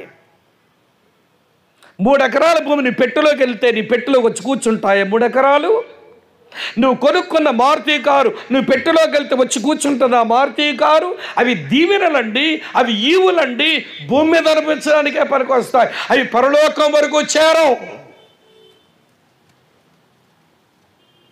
అది యాకోబు స్పష్టంగా రాశాడు. ఈ రెండింటిని విడగొట్టిని, కానీ విడగొట్టుకోవడం మన చేతగాక దీవెన పొంది ఆశీర్వదించబడ్డాం అంటుంటారు. దీవెన పొంది ఆశీర్వదించబడ్డాం అంటుంటారు. నువ్వు పొందింది దీవెన అయితే ఆశీర్వాదం అంటావే? ఇల్లు కట్టాడట, కారు కొన్నాడట, భూమి కొన్నాడట, పిల్లగా పెళ్లి చేశాడంట, ఇంటి ముందు మారుతి కారు ఉందట, బ్యాంకులో 3 లక్షలు ఉన్నాయట. ఆశీర్వదించబడ్డాం. ఒరేది ఆశీర్వదించబడ్డం కాదురా బాబు, దీవించబడ్డాం. దీవెనలో మనకే కాదు, నమ్మనోళ్ళకి ఇస్తాడు దేవుడు. పక్షపాతం లేని దేవుడు నమ్మిన మనకే ఇచ్చాడు. ఇవన్నీ నమ్మనటువంటి వాళ్ళకి ఇవ్వలేదా అండి? దీవెనలకు గడించి ఆశీర్వదించబడ్డామనుకుంటారంటే క్రైస్తవులు. అందుకని యాకోబు మాట రాశాడు. యాకోబు 1:17 ఏమన్నాడో తెలుసా? శ్రేష్టమైన ప్రతి ఈవి, సంపూర్ణమైన ప్రతి వరము పరసంబంధమైనదై జ్యోతిర్మయుడగు దేవుని యొద్ద నుంచే వచ్చును. శ్రేష్టమైన ఈవులు భూమి మీద అనుభవించండి, ఇవి దీవెనలు. శ్రేష్టమైన ప్రతి వరం అది పరసంబంధమైన వాటికి పనికి వస్తాయి. అది పొందినవాడు ఆశీర్వదించబడిన వాడు. ఇక్కడ ఉన్నారా లేదా? తేడా అర్థమైందా కొంచెం? అమ్మా ఇల్లు కట్టావు, ఏమనాలి? దీవించబడ్డామండి. కారు కొన్నావు, దీవించబడ్డామండి. పిల్లగా పెళ్లి చేస్తే దీవించబడ్డామండి. పిల్లగాడికి ఉద్యోగం వచ్చింది, దీవించబడ్డామండి. కానీ మేము దేవునితో సంబంధం కలిగి ఉన్నామండి, దేవుని కృపలో బతుకుతున్నామండి, దేవుని మహిమను గురించి నిరీక్షణ మాకుందండి, దేవుని ప్రేమ హృదయంలో కుమ్మరించబడిందండి, దేవునికి మాకు భలే సంబంధం ఉందండి, మేము దేవుని నీతిని పొందాం. నా కమిట్మెంట్, నా భారం ఏంటో తెలుసా? అరే ఆశీర్వాదము ఏది పొందామో అది ధైర్యంగా చెప్పుకోలేకపోతున్నాము. దీవెనలు చెప్పుకొని సంబరపడుతున్నామేంటి? ఇక్కడ ఉన్నారా లేదా? అమ్మ అర్థమైందా తేడా? ఈవులు దీవెనలు భూమి మీద జీవితానికి, వరములు పరసంబంధమైన జీవితానికి, అవి ఆశీర్వాదాలు. కనుక వినండి ప్రియులారా, మనం చదువుకున్న ఈ వచన భాగంలో పాపం ఎరగని ఆయన మన కోసం పాప ముద్దలాగా చేయబడి పాపులమైన మనకు దేవుని నీతి అనే ఆశీర్వాదం తెచ్చాడు. ఆ దేవుని నీతిలో దేవునితో సమాధానం నాకు దొరికింది, దేవుని కృపలో ప్రవేశం దొరికింది, దేవుని మహిమను గురించి నిరీక్షణ వచ్చింది, దేవుని ప్రేమ నా హృదయంలో కుమ్మరించబడింది. ఇప్పుడు అడుగుతాను, చెప్పండి, ఆశీర్వాదమునకు వారసులొకటిగా మీరు పిలువబడితే దేవుని నీతి అని ఆశీర్వాదానికి వారసులమైతిమా? ఏమున్నా లేకపోయినా, ఇల్లున్నా లేకపోయినా, వస్తువులున్నా లేకపోయినా, వాహనాలున్నా లేకపోయినా, నాకు దేవునితో సంబంధం వచ్చిందండి, అదే నాకు చాలండి. మా దగ్గర కొంతమంది పేద క్రైస్తవులు ఉంటారు, నిజంగానే పేదాలు వాళ్ళు. ఏమండి, దినం గడవడం కూడా కష్టమే, కానీ భలే సంతోషం. వాళ్ళు పలకరించిన అంటాను, ఏమమ్మా ఎట్లున్నామంటే, ఏముందయ్యా యేసయ్య ఉన్నాడుగా. ఒక కూటికి గతి లేని ఆమె, కడుపు నిండని ఆమె యేసయ్య ఉన్నాడుగా బాగున్నానంటుంటే అనిపిస్తూ ఉంటుంది. వీళ్ళకి అర్థమైంది ఆశీర్వాదం ఏంటో, చదువుకున్న వాళ్ళకి అర్థం కాలేదు ఆశీర్వాదం అంటే ఏంటో. క్రైస్తవులకు ఆశీర్వాదం అంటే అర్థమైనవన్నీ ఈవులే. అందుకని బ్రదర్ అంతా కొంచెం గట్టిగానే చెప్పినాడు ఆ మాట మనకి. అమ్మ వింటున్నారా లేదా? చెప్పండి. పరిశుద్ధుడైన దేవుడు పాపముగా చేయబడి పాపులమైన మనకు దేవుని నీతి అనే ఆశీర్వాదం ఇచ్చాడు. ఈ ఆశీర్వాదానికి మన వారసులమైతిమి. ఆ కారణం చేత దేవునితో సమాధానము నొంది, దేవుని కృపలో ప్రవేశించి, దేవుని మహిమను గూర్చి నిరీక్షణ పొంది, దేవుని ప్రేమను హృదయంలో కుమ్మరించబడగా దేవుని ప్రేమ హృదయంలో కుమ్మరించబడ్డం అంటే ఏంటో తెలుసా? పరలోకాన్ని తెచ్చి గుండెలో ఉంచుకోవడం. క్రైస్తవుడు గుండెలోనే పరలోకం ఉంటుందట. ఎప్పుడు వస్తుందండి ఆత్మీయ అనుభవం? మనకు ఉంది, కానీ తెలుసుకొని కళ్ళు తెరిచి ఆ దీవెన ఆశీర్వాదం కలిగి ఉన్నామని గ్రహింపు లేకుండా బతికేస్తున్నాం. అమ్మ ఒకటే చెప్పాను, ఇంక 2 చెప్పాలి.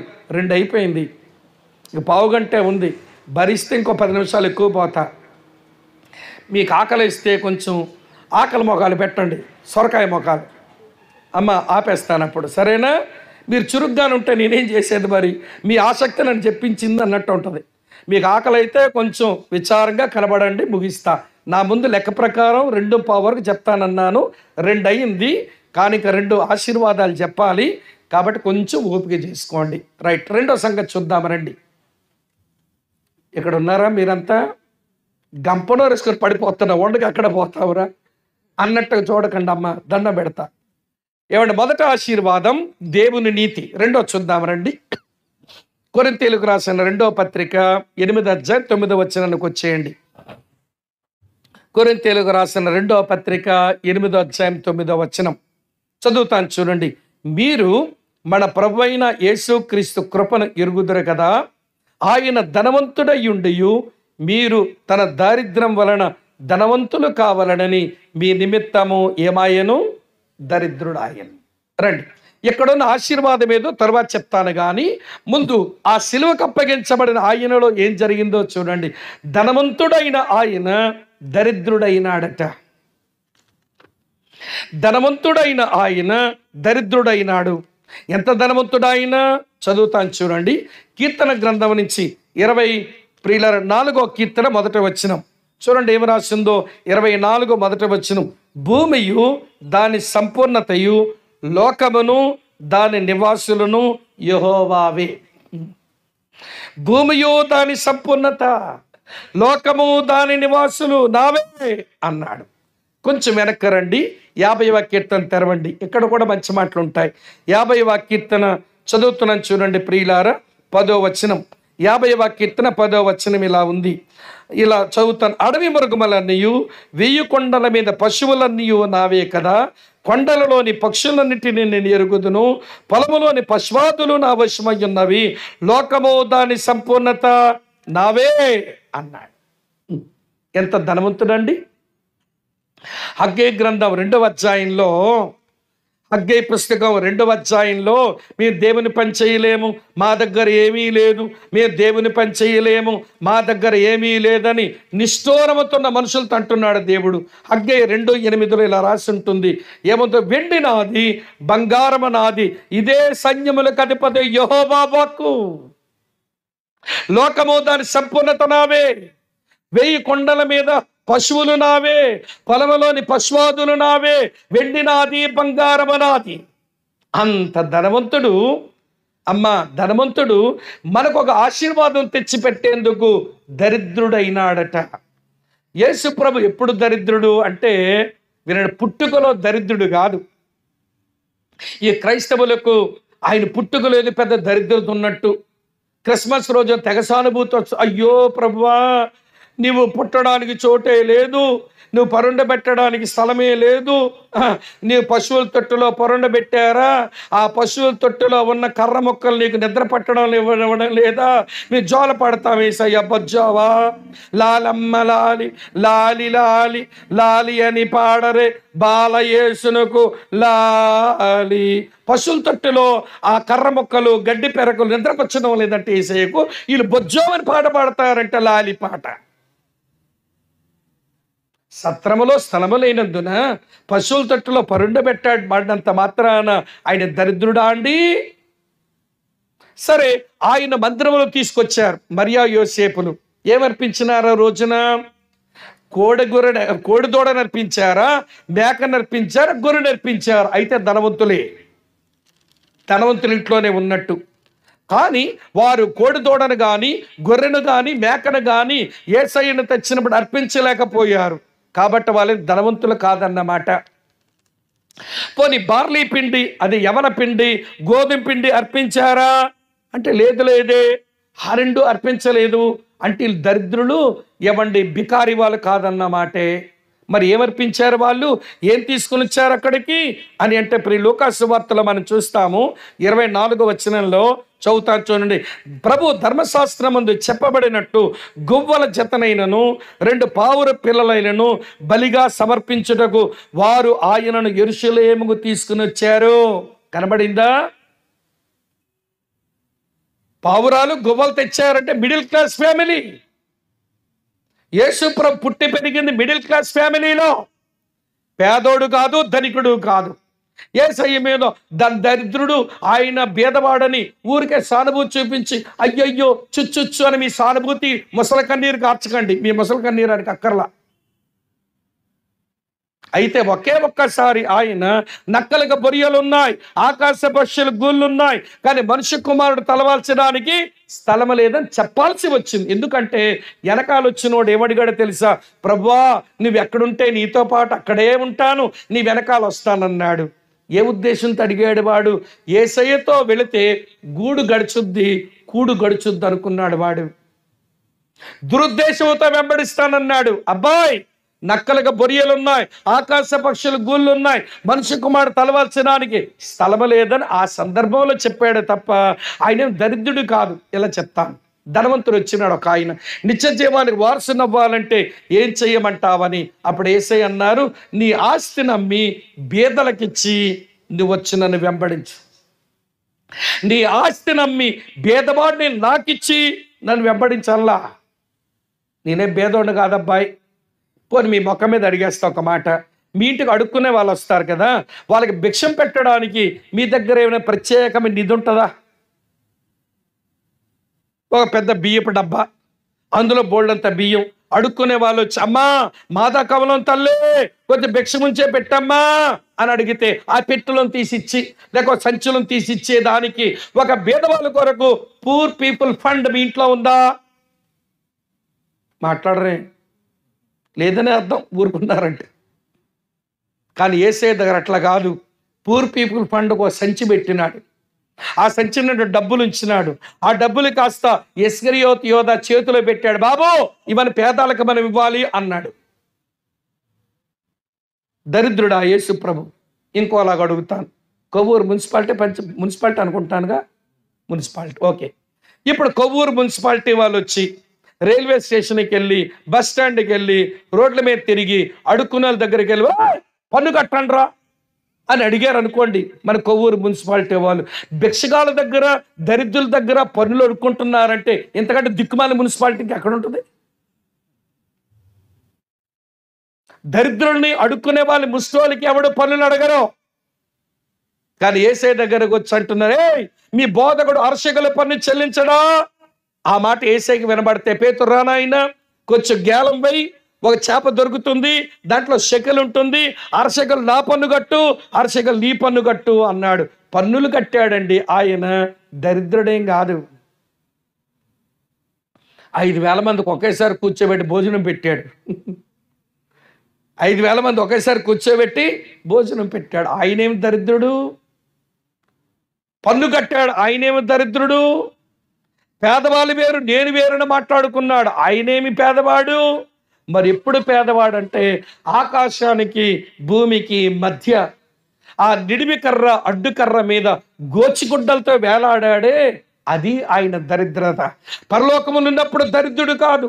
లోకము దాని సంపూర్ణత నావే, 1000 కొండల మీద పశువులు నావే, అడవి మృగాలు నావే, పొలములోని పశువాదులు నావే, వెండి నాది, బంగారము నాది అన్న ధనవంతుడు ఆయన. అక్కడ భూమి మీద ఉన్నప్పుడు మిడిల్ క్లాస్ ఎవడు ఫ్యామిలీ మెంబర్, ఆయన దరిద్రుడిగా ఇప్పుడు కనబడలా. ఎక్కడ దరిద్రత ఉందో తెలుసా?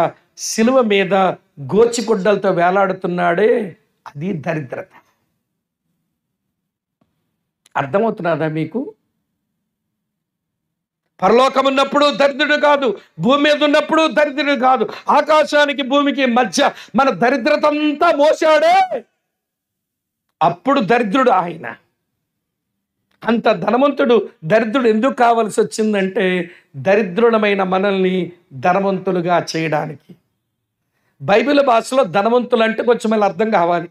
కొంతమంది అంటారు, ఏమండి, మన క్రైస్తవేతర విశ్వాసంలో క్రైస్తవ్యానికి విరోధంగా నిలబడి కొన్ని విశ్వాసాలు ఉన్నాయి కదా మన దేశంలో. వాళ్ళు అంటారు బైబిల్ వచ్చినంత అబద్ధమండి, యేసే నమ్మినోడు ఎవడు ధనవంతుడై చూపించండి మాకు.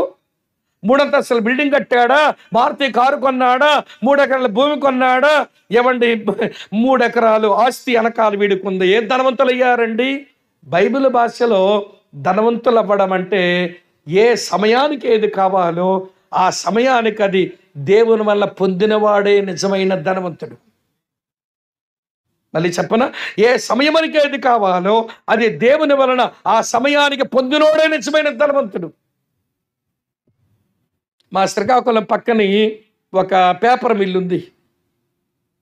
అంటే పేపర్ అంటే వైట్ పేపర్ కాదు, కొంచెం ప్యాకింగ్ పేపర్ తయారు చేసే ఇండస్ట్రీ, చాలా పెద్ద ఇండస్ట్రీ. ఒకసారి మా వంశధార నది పొంగిపోయింది. పొంగిపోతే వాళ్ళ ఇండస్ట్రీ నిండా నీరు వచ్చేస్తేను ఆయన పైన ఒక ఇల్లు, అది పెంట్ హౌస్ ఉంటే అందులో ఉండిపోయాడు పాపం. దిగి వెళ్ళలేడు. వింటున్నారా? దిగి వెళ్ళలేడు. ఏమండి, ఏం తినాలేదు, ఉన్నది ఏదో పైన తిని దిక్కులు చూస్తాను, నీరు ఎప్పుడు లాగేస్తే కిందకు దిగుదామని ఆయన ఇల్లంతా ధర్మాన ప్రసాదరావు గారికి ఇచ్చేశాడు గిఫ్ట్గా. చాలా పెద్ద ఇల్లు కట్టుకున్నాడు, అది ఇచ్చేశారు మంత్రి గారు, అప్పుడు రెవెన్యూ మంత్రి ఆయన కాంగ్రెస్ ప్రభుత్వంలో. సరే వినండి స్నేహితులారా, ఆ ధర్మాన ప్రసాదరావు గారి దగ్గర ఒక ఆయన ఫోన్ చేసి అంటాడట, బాబు నేను ఇంటి దగ్గర లేను, మా ఆవిడకేమో ఒక 10,000 రూపాయలు ఉంటే ఎవరు? వరి నువ్వేమో ఒక పేపర్ మిల్ ఓనర్వి, 10,000 రూపాయలు ఎవడికి అడుక్కుంటున్నావే? అన్నీ ఉన్నాయి కానీ అవసరానికి 10,000 లేనోడు ఏమి ధనవంతుడండి? అన్నీ ఉన్నాయి కానీ అవసరానికి 10,000 అంది రాలేదు, ఏమి ధనవంతుడు ఆయన? నువ్వు చాలా బీదవాడివి, కానీ ఉదయం నీకు 4 ఇడ్లీలు కావాలి, టైంకి వస్తున్నాయి, మధ్యాహ్నానికి ఏమో కడుపు నిండా భోజనం దొరకాలి, వచ్చేస్తుంది, ఏదో అవసరం, అవన్నీ టైంకి తీరుతున్నాయి. నువ్వు కాకపోతే ధనవంతుడు, వాడో ధనవంతుడు. ఇక్కడ ఉన్నారా లేదా? యేసు ప్రభు శిలువలో దరిద్రుడై ఆయన కొన్న ఆశీర్వాదం ఏంటో తెలుసా? ఏ సమయం మనకి ఏది అవసరమో అది అంది వచ్చే ఆ ఆశీర్వాదం కొన్నాడట ఆయన.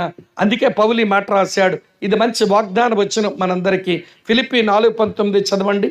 ఫిలిప్పీలకు రాసిన పత్రిక 4:19 చదవండి, ఏం రాసిందో. కాగా దేవుడు తన ఐశ్వర్యము చొప్పున క్రీస్తు యేసునందు మహిమలో మీ ప్రతి అవసరమును తీర్చును. ప్రతి కోరికను తీర్చునా, ప్రతి అవసరము తీర్చునా? గట్టిగా చెప్పండి. ప్రతి కోరికను తీర్చునా, ప్రతి అవసరము తీర్చునా?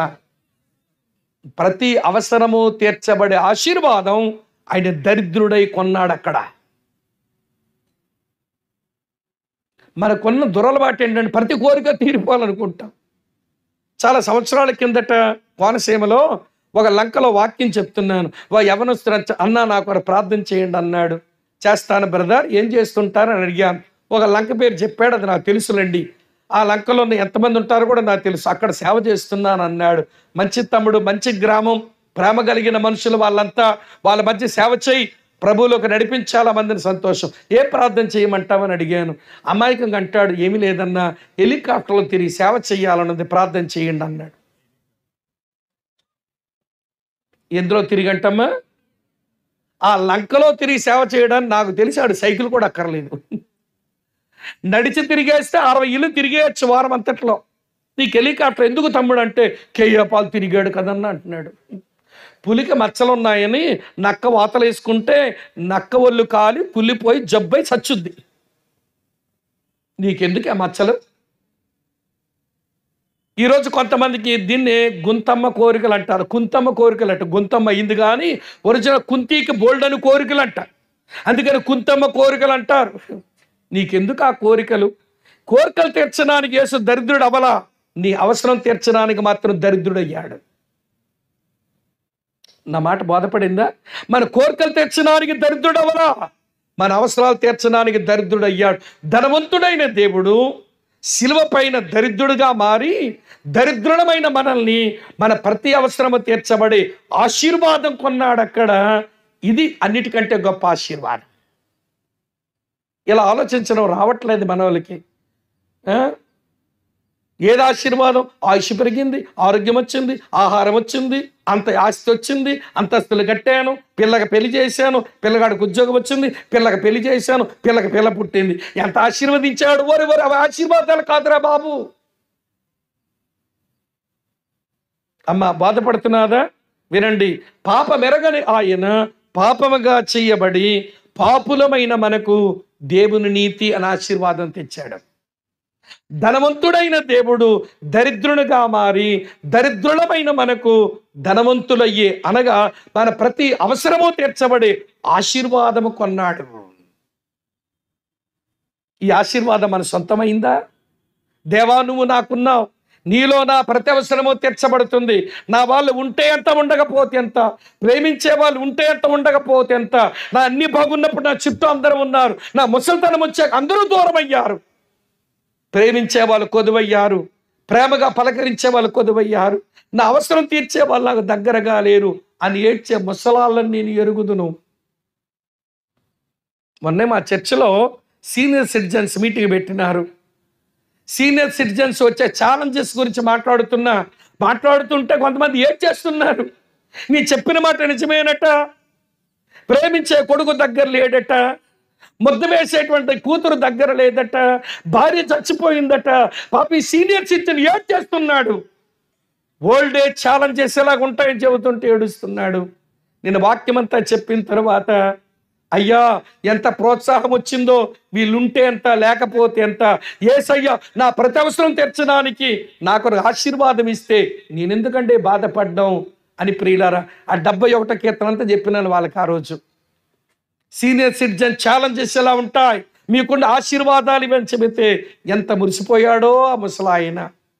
అక్క చెల్లులారా, అన్నదమ్ములారా, వినండి, ఆశీర్వాదమునకు వారసుల మొగటకు మనము పిలువబడితేమి. ఏం ఆశీర్వాదం? దేవుని నీతి అనే ఆశీర్వాదం. ఏం ఆశీర్వాదం?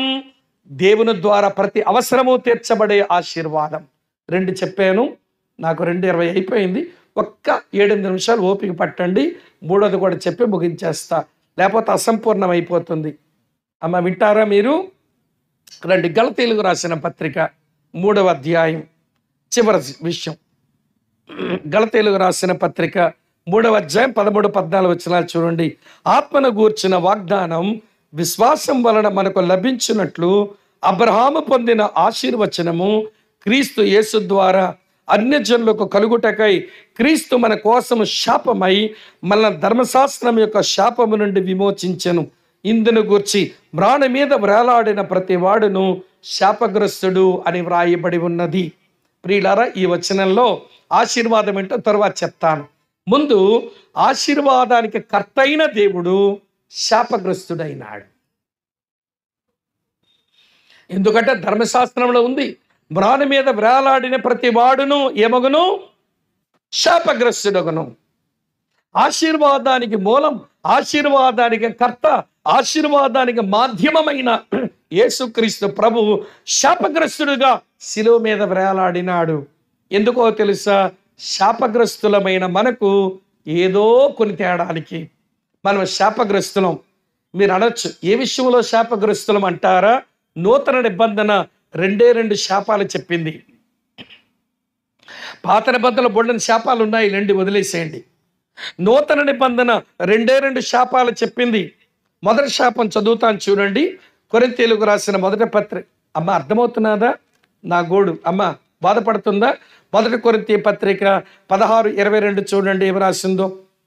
1 కొరింథీ పత్రిక 16:22, ఎవడైనను ప్రభువుని ప్రేమింపకుంటే వాడు శపింపబడును గాక, ప్రభువు వచ్చుచున్నాడు, మరణాత. ప్రభువుని ప్రేమింపని వాడు శాపగ్రస్తుడు. అమ్మా వింటున్నా? ప్రభువుని ప్రేమించిన వారు శాపగ్రస్తులు. మీరు అడగొచ్చు, మేము ప్రేమిస్తున్నాం కదండి, ఏంటి మీ ప్రేమ? పాడుతున్నాం కదా, ప్రేమించేదన్ అధికముగా ఆసక్తితో ఆరాధింతును. పాడుతున్నానుగా, పాట కాదు, బ్రతుకులో చూపించే ప్రేమ. ప్రేమ ప్రవర్తన మారుస్తుంది. నేను ఎవరినైతే ప్రేమిస్తున్నానో ఆ ప్రేమించిన వ్యక్తి కొరకు, వింటున్నారా, నా ప్రవర్తనలో మార్పు రావాలి. నేను పెళ్లి కాక మునుపు నేను ఇలా హెయిర్ క్రాప్ చేసుకునేవాడిని కాదు. ఇలాగ ఆడపిల్లలాగా పాపిడి ఉండి ఇలాగ ఇటువైపు కొంచెం ఏవండి దువ్వుకొని పాపిడి పెట్టి దూకునేవాడిని. నా పెళ్ళైన తర్వాత అమ్మ మీ జిల్లా అమ్మాయిని చేసుకున్నా, మీ జిల్లా అల్లుడిని నేను. అందుకే గట్టిగా చెప్పే హక్కులు నాకే ఉంటాయి. అల్లుడు గౌరవించాలిగా మీరు. ఏమండి మీ జిల్లా అల్లుడిని ఎక్కడ? గోపాలపురం, మా అత్తవారు దేవరపల్లి దగ్గర గోపాలపురం. ఏమండి ఈవిడ పెళ్ళైన తర్వాత అంది, మీరేంటో ఆడపిల్లగా పాపిడి తీసుకుని మీరు తలదూకోవడం నాకు నచ్చలేదు అంది. ఆ పిల్ల మీద ఉన్న ప్రేమ పొడబడిక నేను ఇలా దూకునేలా చేసింది. ముందు ఫోటోలు చూస్తే ఇలా ఉండదు, పాపిడి ఉండి ఇట్లా దూకునేవాడిని అనమాట. Love commitment leads us to character changing. ప్రేమ ఒడంబడిక ప్రవర్తనలు మార్చేస్తుంది. రెండో విషయం, ఎక్కడెక్కడో మినిస్ట్రీకి వెళ్ళి వస్తాను, వచ్చిన తర్వాత ఏమంటుంది, నన్ను అక్కడ హాస్పిటల్లో దించరు, అక్కడికేమో కొంచెం మీటింగ్ అవుతుందని దించరు అంటది. మనకేమో అలిసిపోయి వచ్చాం, కొద్దిసేపు ఏదో నడుము వాల్చాలని ఉంటుంది, మళ్ళీ కారు తీసుకుని వెళ్ళాలి. మీరు ఎప్పుడు నా కారు ఎక్కకండి నేను డ్రైవ్ చేసినప్పుడు, ఎందుకంటే కళ్ళు మూసుకుని నిద్రపోతూ కూడా తోలుతా. ఆవిడకే ధైర్యం, ఏమంటే కళ్ళు పడిపోతుంటాయి, కారు తోలాలి, రిస్క్ కదా, నన్ను వదిలేయచ్చు కదా, నేను కూడా ఉండిపోవచ్చు కదా. మరి ఆమెను ఆ మీటింగ్ దించడానికో డ్యూటీకి హాస్పిటల్ దించడానికో కారు ఎందుకు డ్రైవ్ చేసుకున్నాను, రిస్క్ ఎందుకు తీసుకుంటున్నానంటే ప్రేమ రిస్క్ తీసుకునేలా చేస్తుంది. Love commitment leads us to risk bearing. ప్రేమించే వ్యక్తి కొరకు ప్రవర్తనలు మారాలి, ప్రేమించే వ్యక్తి కొరకు సాహసాలు చేయాలి. నిద్రపోతే కారు నడపడం సాహసం కాదమ్మా, నేను చెప్పరా తల్లి? నిద్రపోతా కారు నడపడం సాహసం కాదా? ఎందుకు చేస్తున్నా? ప్రేమ వడంబడికి అంతే. లవ్ అగ్రిమెంట్, ఆమె మీద ప్రేమ ఉంది గనక ప్రవర్తన మారింది, సాహసము చేస్తున్నా. నేను మీకు చెప్పగోరే విషయం ఏంటనంటే, యేసయ్య మీద ప్రేమ ఉంటే నిన్నే ప్రేమింతును అని పాడడం కాదు, ఆయన విషయమై ఆయన కోరుకున్నట్లు నీ ప్రవర్తనలో మార్పు రావాలి, ఆయన కొరకు తెగించాలి, ఆయన కొరకు సాహసం చెయ్యాలి. సరే వినండి ప్రియులారా, అవండి మనల్ని శాపగ్రస్తులమైన మనల్ని వింటున్నారా, ఏదో ఆశీర్వాదం దగ్గర తీసుకురావడానికి, ఆశీర్వాదానికి కర్త, ఆశీర్వాదానికి మూలం, ఆశీర్వాద మాధ్యమైన ఆయన శిలువ మీద శాపగ్రస్తుడు అయ్యాడు.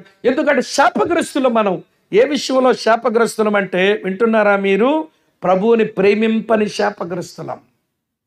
రెండో శాపం చూపిస్తాను రండి. గలతీయులకు రాసిన పత్రిక 3వ అధ్యాయం 10వ వచనంలో ఉంది. గలతీ 3:10 చూడండి ఏం రాసిందో.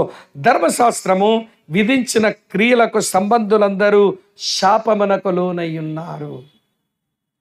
అంటే ధర్మశాస్త్రమును పాటించక మనం శాపగ్రస్తున్నాం. అక్క చెల్లి తమ్ముడన్నా వినండి, మిమ్మల్ని అడుగుతాను ఒక ప్రశ్న.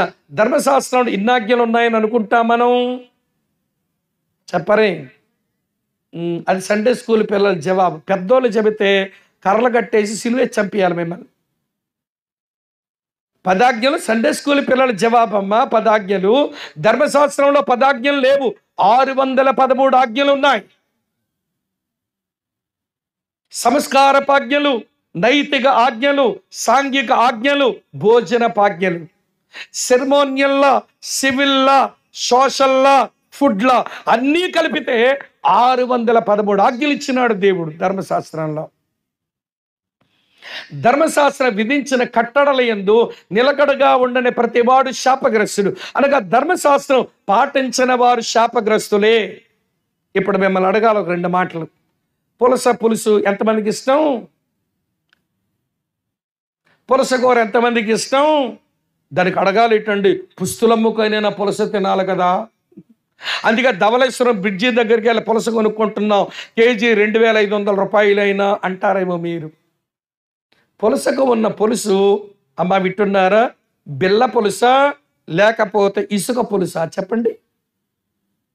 పెంకు పులుసా లేకపోతే ఇసుక పులుసా చెప్పండి నాకు? పులస తినే వాళ్ళు ఏం చెప్పలేకపోతున్నారు, నేనే నయ్యలాగున్నాను. దాని మీద పెంకు బిల్ల పులుసు ఉండదు. ఏమండి ఇసుక పులుసు ఉంటుంది, రాసేస్తూ ఉంటాం లాగేయడానికి. పోనీ ఇంకోలాగా అడుగుతాను, బొమ్మిడాల పులుసు ఎంతమందికి ఇష్టం?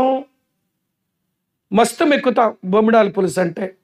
మరి బొమ్మిడాలకు బిల్ల పులుసు ఉంటుందా? ఉండదు. మరి తినేస్తున్నావు కదా, మరి ధర్మశాస్త్రం పాటించినట్టేనా? లేదు. ఇల్లు కట్టావు, ఇంటికేమో పిట్టగోడ కట్టావా పైన? కట్టలేదు బెదరు, ధర్మశాస్త్రం మీరావు. అసలు మీరు వేసుకున్న చీరలు, మీరు వేసుకున్న చొక్కాలు, మీరు వేసుకున్న బట్టలే చెప్తున్నాయి మీరంతా ధర్మశాస్త్రం మీరిపోయిన వాళ్ళని. నేను మీరిపోయిన వాడిని. వింటున్నారా లేదా? ధర్మశాస్త్రం మీరిన శాపగ్రస్తులు మనం. ఈ శాపమంతా, ప్రభువుని ప్రేమింపని శాపమంతా తన మీద వేసుకొని శాపగ్రస్తుడిగా వ్రాణి మీద వేలాడినాడు ఆయన. తల్లి, అర్థమవుతుందా?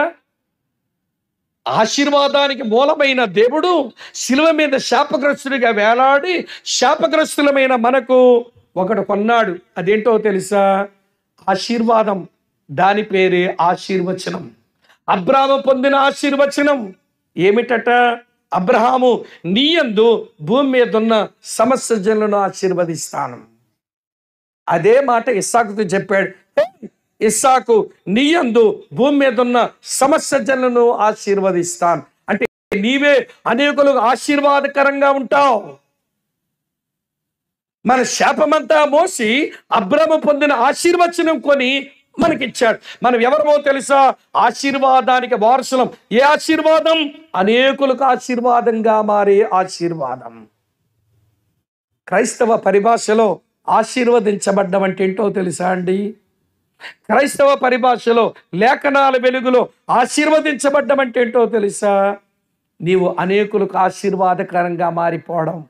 నిన్ను బట్టి ఒక ఆయన దేవుని తెలుసుకున్నాడు, నిన్ను బట్టి ఒక చెల్లి పాపక్షమాపణ పొందింది, నిన్ను బట్టి ఒక సహోదరుడు సంఘములో సభ్యుడయ్యాడు, నిన్ను బట్టి ఒక సహోదరి దేవుల్లో స్థిరపడింది, నిన్ను బట్టి కొంతమంది ఆత్మ సంబంధమైన ఆశీర్వాదాలకు వారసులైపోయారు. అప్పుడు నువ్వు ఆశీర్వదించబడినట్టు లెక్క. అబ్రాహాము పొందిన ఆశీర్వచనం ఏంటి? అబ్రాహాము, నీ యందు భూమి మీద ఉన్న సమస్త జనులను ఆశీర్వదిస్తానన్నాడు. అది కదా ఆశీర్వాదం. ఇస్సాకు కదే, యాకోబు కదే, ఇశ్రాయేలు కదే, యేసయ్య కదే, క్రైస్తవ సంఘానికి కదే, నీ కదే, నా కదే ఆశీర్వచనం. ఈ భూమి మీద మనం అనేకులకు ఆశీర్వాదకరంగా మారిపోవాలి. ఈ ఆశీర్వాదానికి వారసులమగుటకు ఆయన మనలను పిలిచినాడు. ముగించేస్తున్నాను. పాపమెరగని పరిశుద్ధుడు పాపముగా చేయబడి పాపులమైన మనకు దేవుని నీతి అనే ఆశీర్వాదం కొన్నాడు. తీసుకున్నారా దాన్ని? ధనవంతుడైన దేవుడు శిలువ మీద దరిద్రునిగా మారి దరిద్రులమైన మనకు, ప్రియులారా, ప్రతి అవసరము తీర్చబడే ధనవంతులుగా ఉండే ఆశీర్వాదం కొన్నాడు. ఈ ఆశీర్వాదం అనుభవిస్తున్నామంటారా? ఆశీర్వాద కర్త అయిన దేవుడు శిలువ మీద శాపగ్రస్తునిగా వేలాడి శాపగ్రస్తులమైన మనకు అనేకులకు ఆశీర్వాదంగా మారి ఆశీర్వాదము కొన్నాడు. ఇది మన సొంతమైందా? మరి మీ పిలుపును, మీ ఏర్పాటును నిశ్చయం చేసుకున్నటకు మరి జాగ్రత్త పడండి. మీరు ఆశీర్వాదమునకు వారసులగుటకు మీరు పిలువబడ్డారు. దేవుని నీతి పొందుకోవడానికి, దేవుని వల్ల ప్రతి అవసరము తీర్చబడ్డానికి, దేవుని ద్వారా అనేకులకు మీరు ఆశీర్వాదకరంగా మారిపోయే ఆశీర్వాదానికి మీరు వారసులు. మీ పిలుపును, ఏర్పాటును నిశ్చయం చేసుకుంటకు మరి జాగ్రత్త పడండి. ప్రభువా, నీ దగ్గరకు వచ్చాం, కానీ ఆశీర్వాదానికి వారసులమయ్యాం, కానీ ఎక్కడో మా దగ్గర వెలుతులు కనబడుతున్నాయి. నిన్ను గూర్చిన జ్ఞానం, ప్రార్థన లేమి, అలాగని విశ్వాసపు లేమి, దురుద్దేశాలతో సదుద్దేశము లేక ఆశీర్వాదాలకు తక్కువైనా కనికరించవా ప్రభువా. మేము ఆశీర్వదించబడి అనేకులకు ఆశీర్వాదకరంగా మారాలి. అట్టి కృప మాకు ప్రసాదించవా అని ప్రభు దగ్గరికి చేరుదామా? ఈ పిలుపు విషయమై మనము నిశ్చేత కలిగి ఉండమని పేతురన్న చెప్తున్నాడు. మీ పిలుపును, ఏర్పాటును నిశ్చయం చేసుకుంటకు జాగ్రత్త పడండి. అప్పుడు మీరు తొట్టిల్లరు, పరలోక రాజ్యానికి మీకు సమృద్ధైన ఆహ్వానము దొరుకుతుంది. అట్టే దీవెన దేవుడు మనకు ప్రసాదించునుగాక. తల వంచండి, కళ్ళు మూసుకునండి, ప్రార్థన చేద్దాం.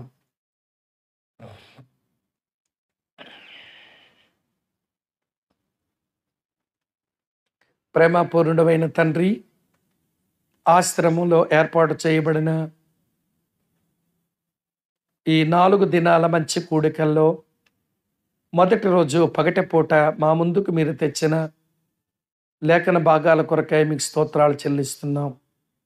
మీ ఆత్మ చేత వ్రాయించిన నీ మాటలు మీ ఆత్మ సహాయంతో మేము ఆలోచించి కొంత వివరణ మేము వింటూ ఉండగా ఈ లేఖన వివరణలో మేము స్వపరీక్ష చేసుకుని సమర్పించుకోవడానికి మాకు సహాయం చేయండి. దేవుని నీతి అది ఆశీర్వాదంగా మాకు అనిపించలేదు. దేవుని వల్ల ప్రతి అవసరము తీర్చబడ్డము ఆశీర్వాదం అనిపించలేదు. నిన్ను బట్టి మేము అనేకులకు దీవెనకరంగా ఆశీర్వాదకరంగా నిలిచిపోవడం కూడా అది మాకు ఆశీర్వాదంగా తొయ్యలేదు. ఆ కారణం చేత ఈవులు అనుభవిస్తూ దీవెనలు పొందుకుంటూ మేము ఆశీర్వదించబడిపోయాము అనే ఒక మోసంలో బ్రతుకుతున్న నీటి క్రైస్తవ్యానికి మాకు మీరు బోధించిన నీ మాటల కొరకు స్తోత్రాలు చెల్లిస్తూ మేము ఆశీర్వదించబడి అనేకులకు ఆశీర్వాదకరంగా మారినట్లు కృపివ్వండి.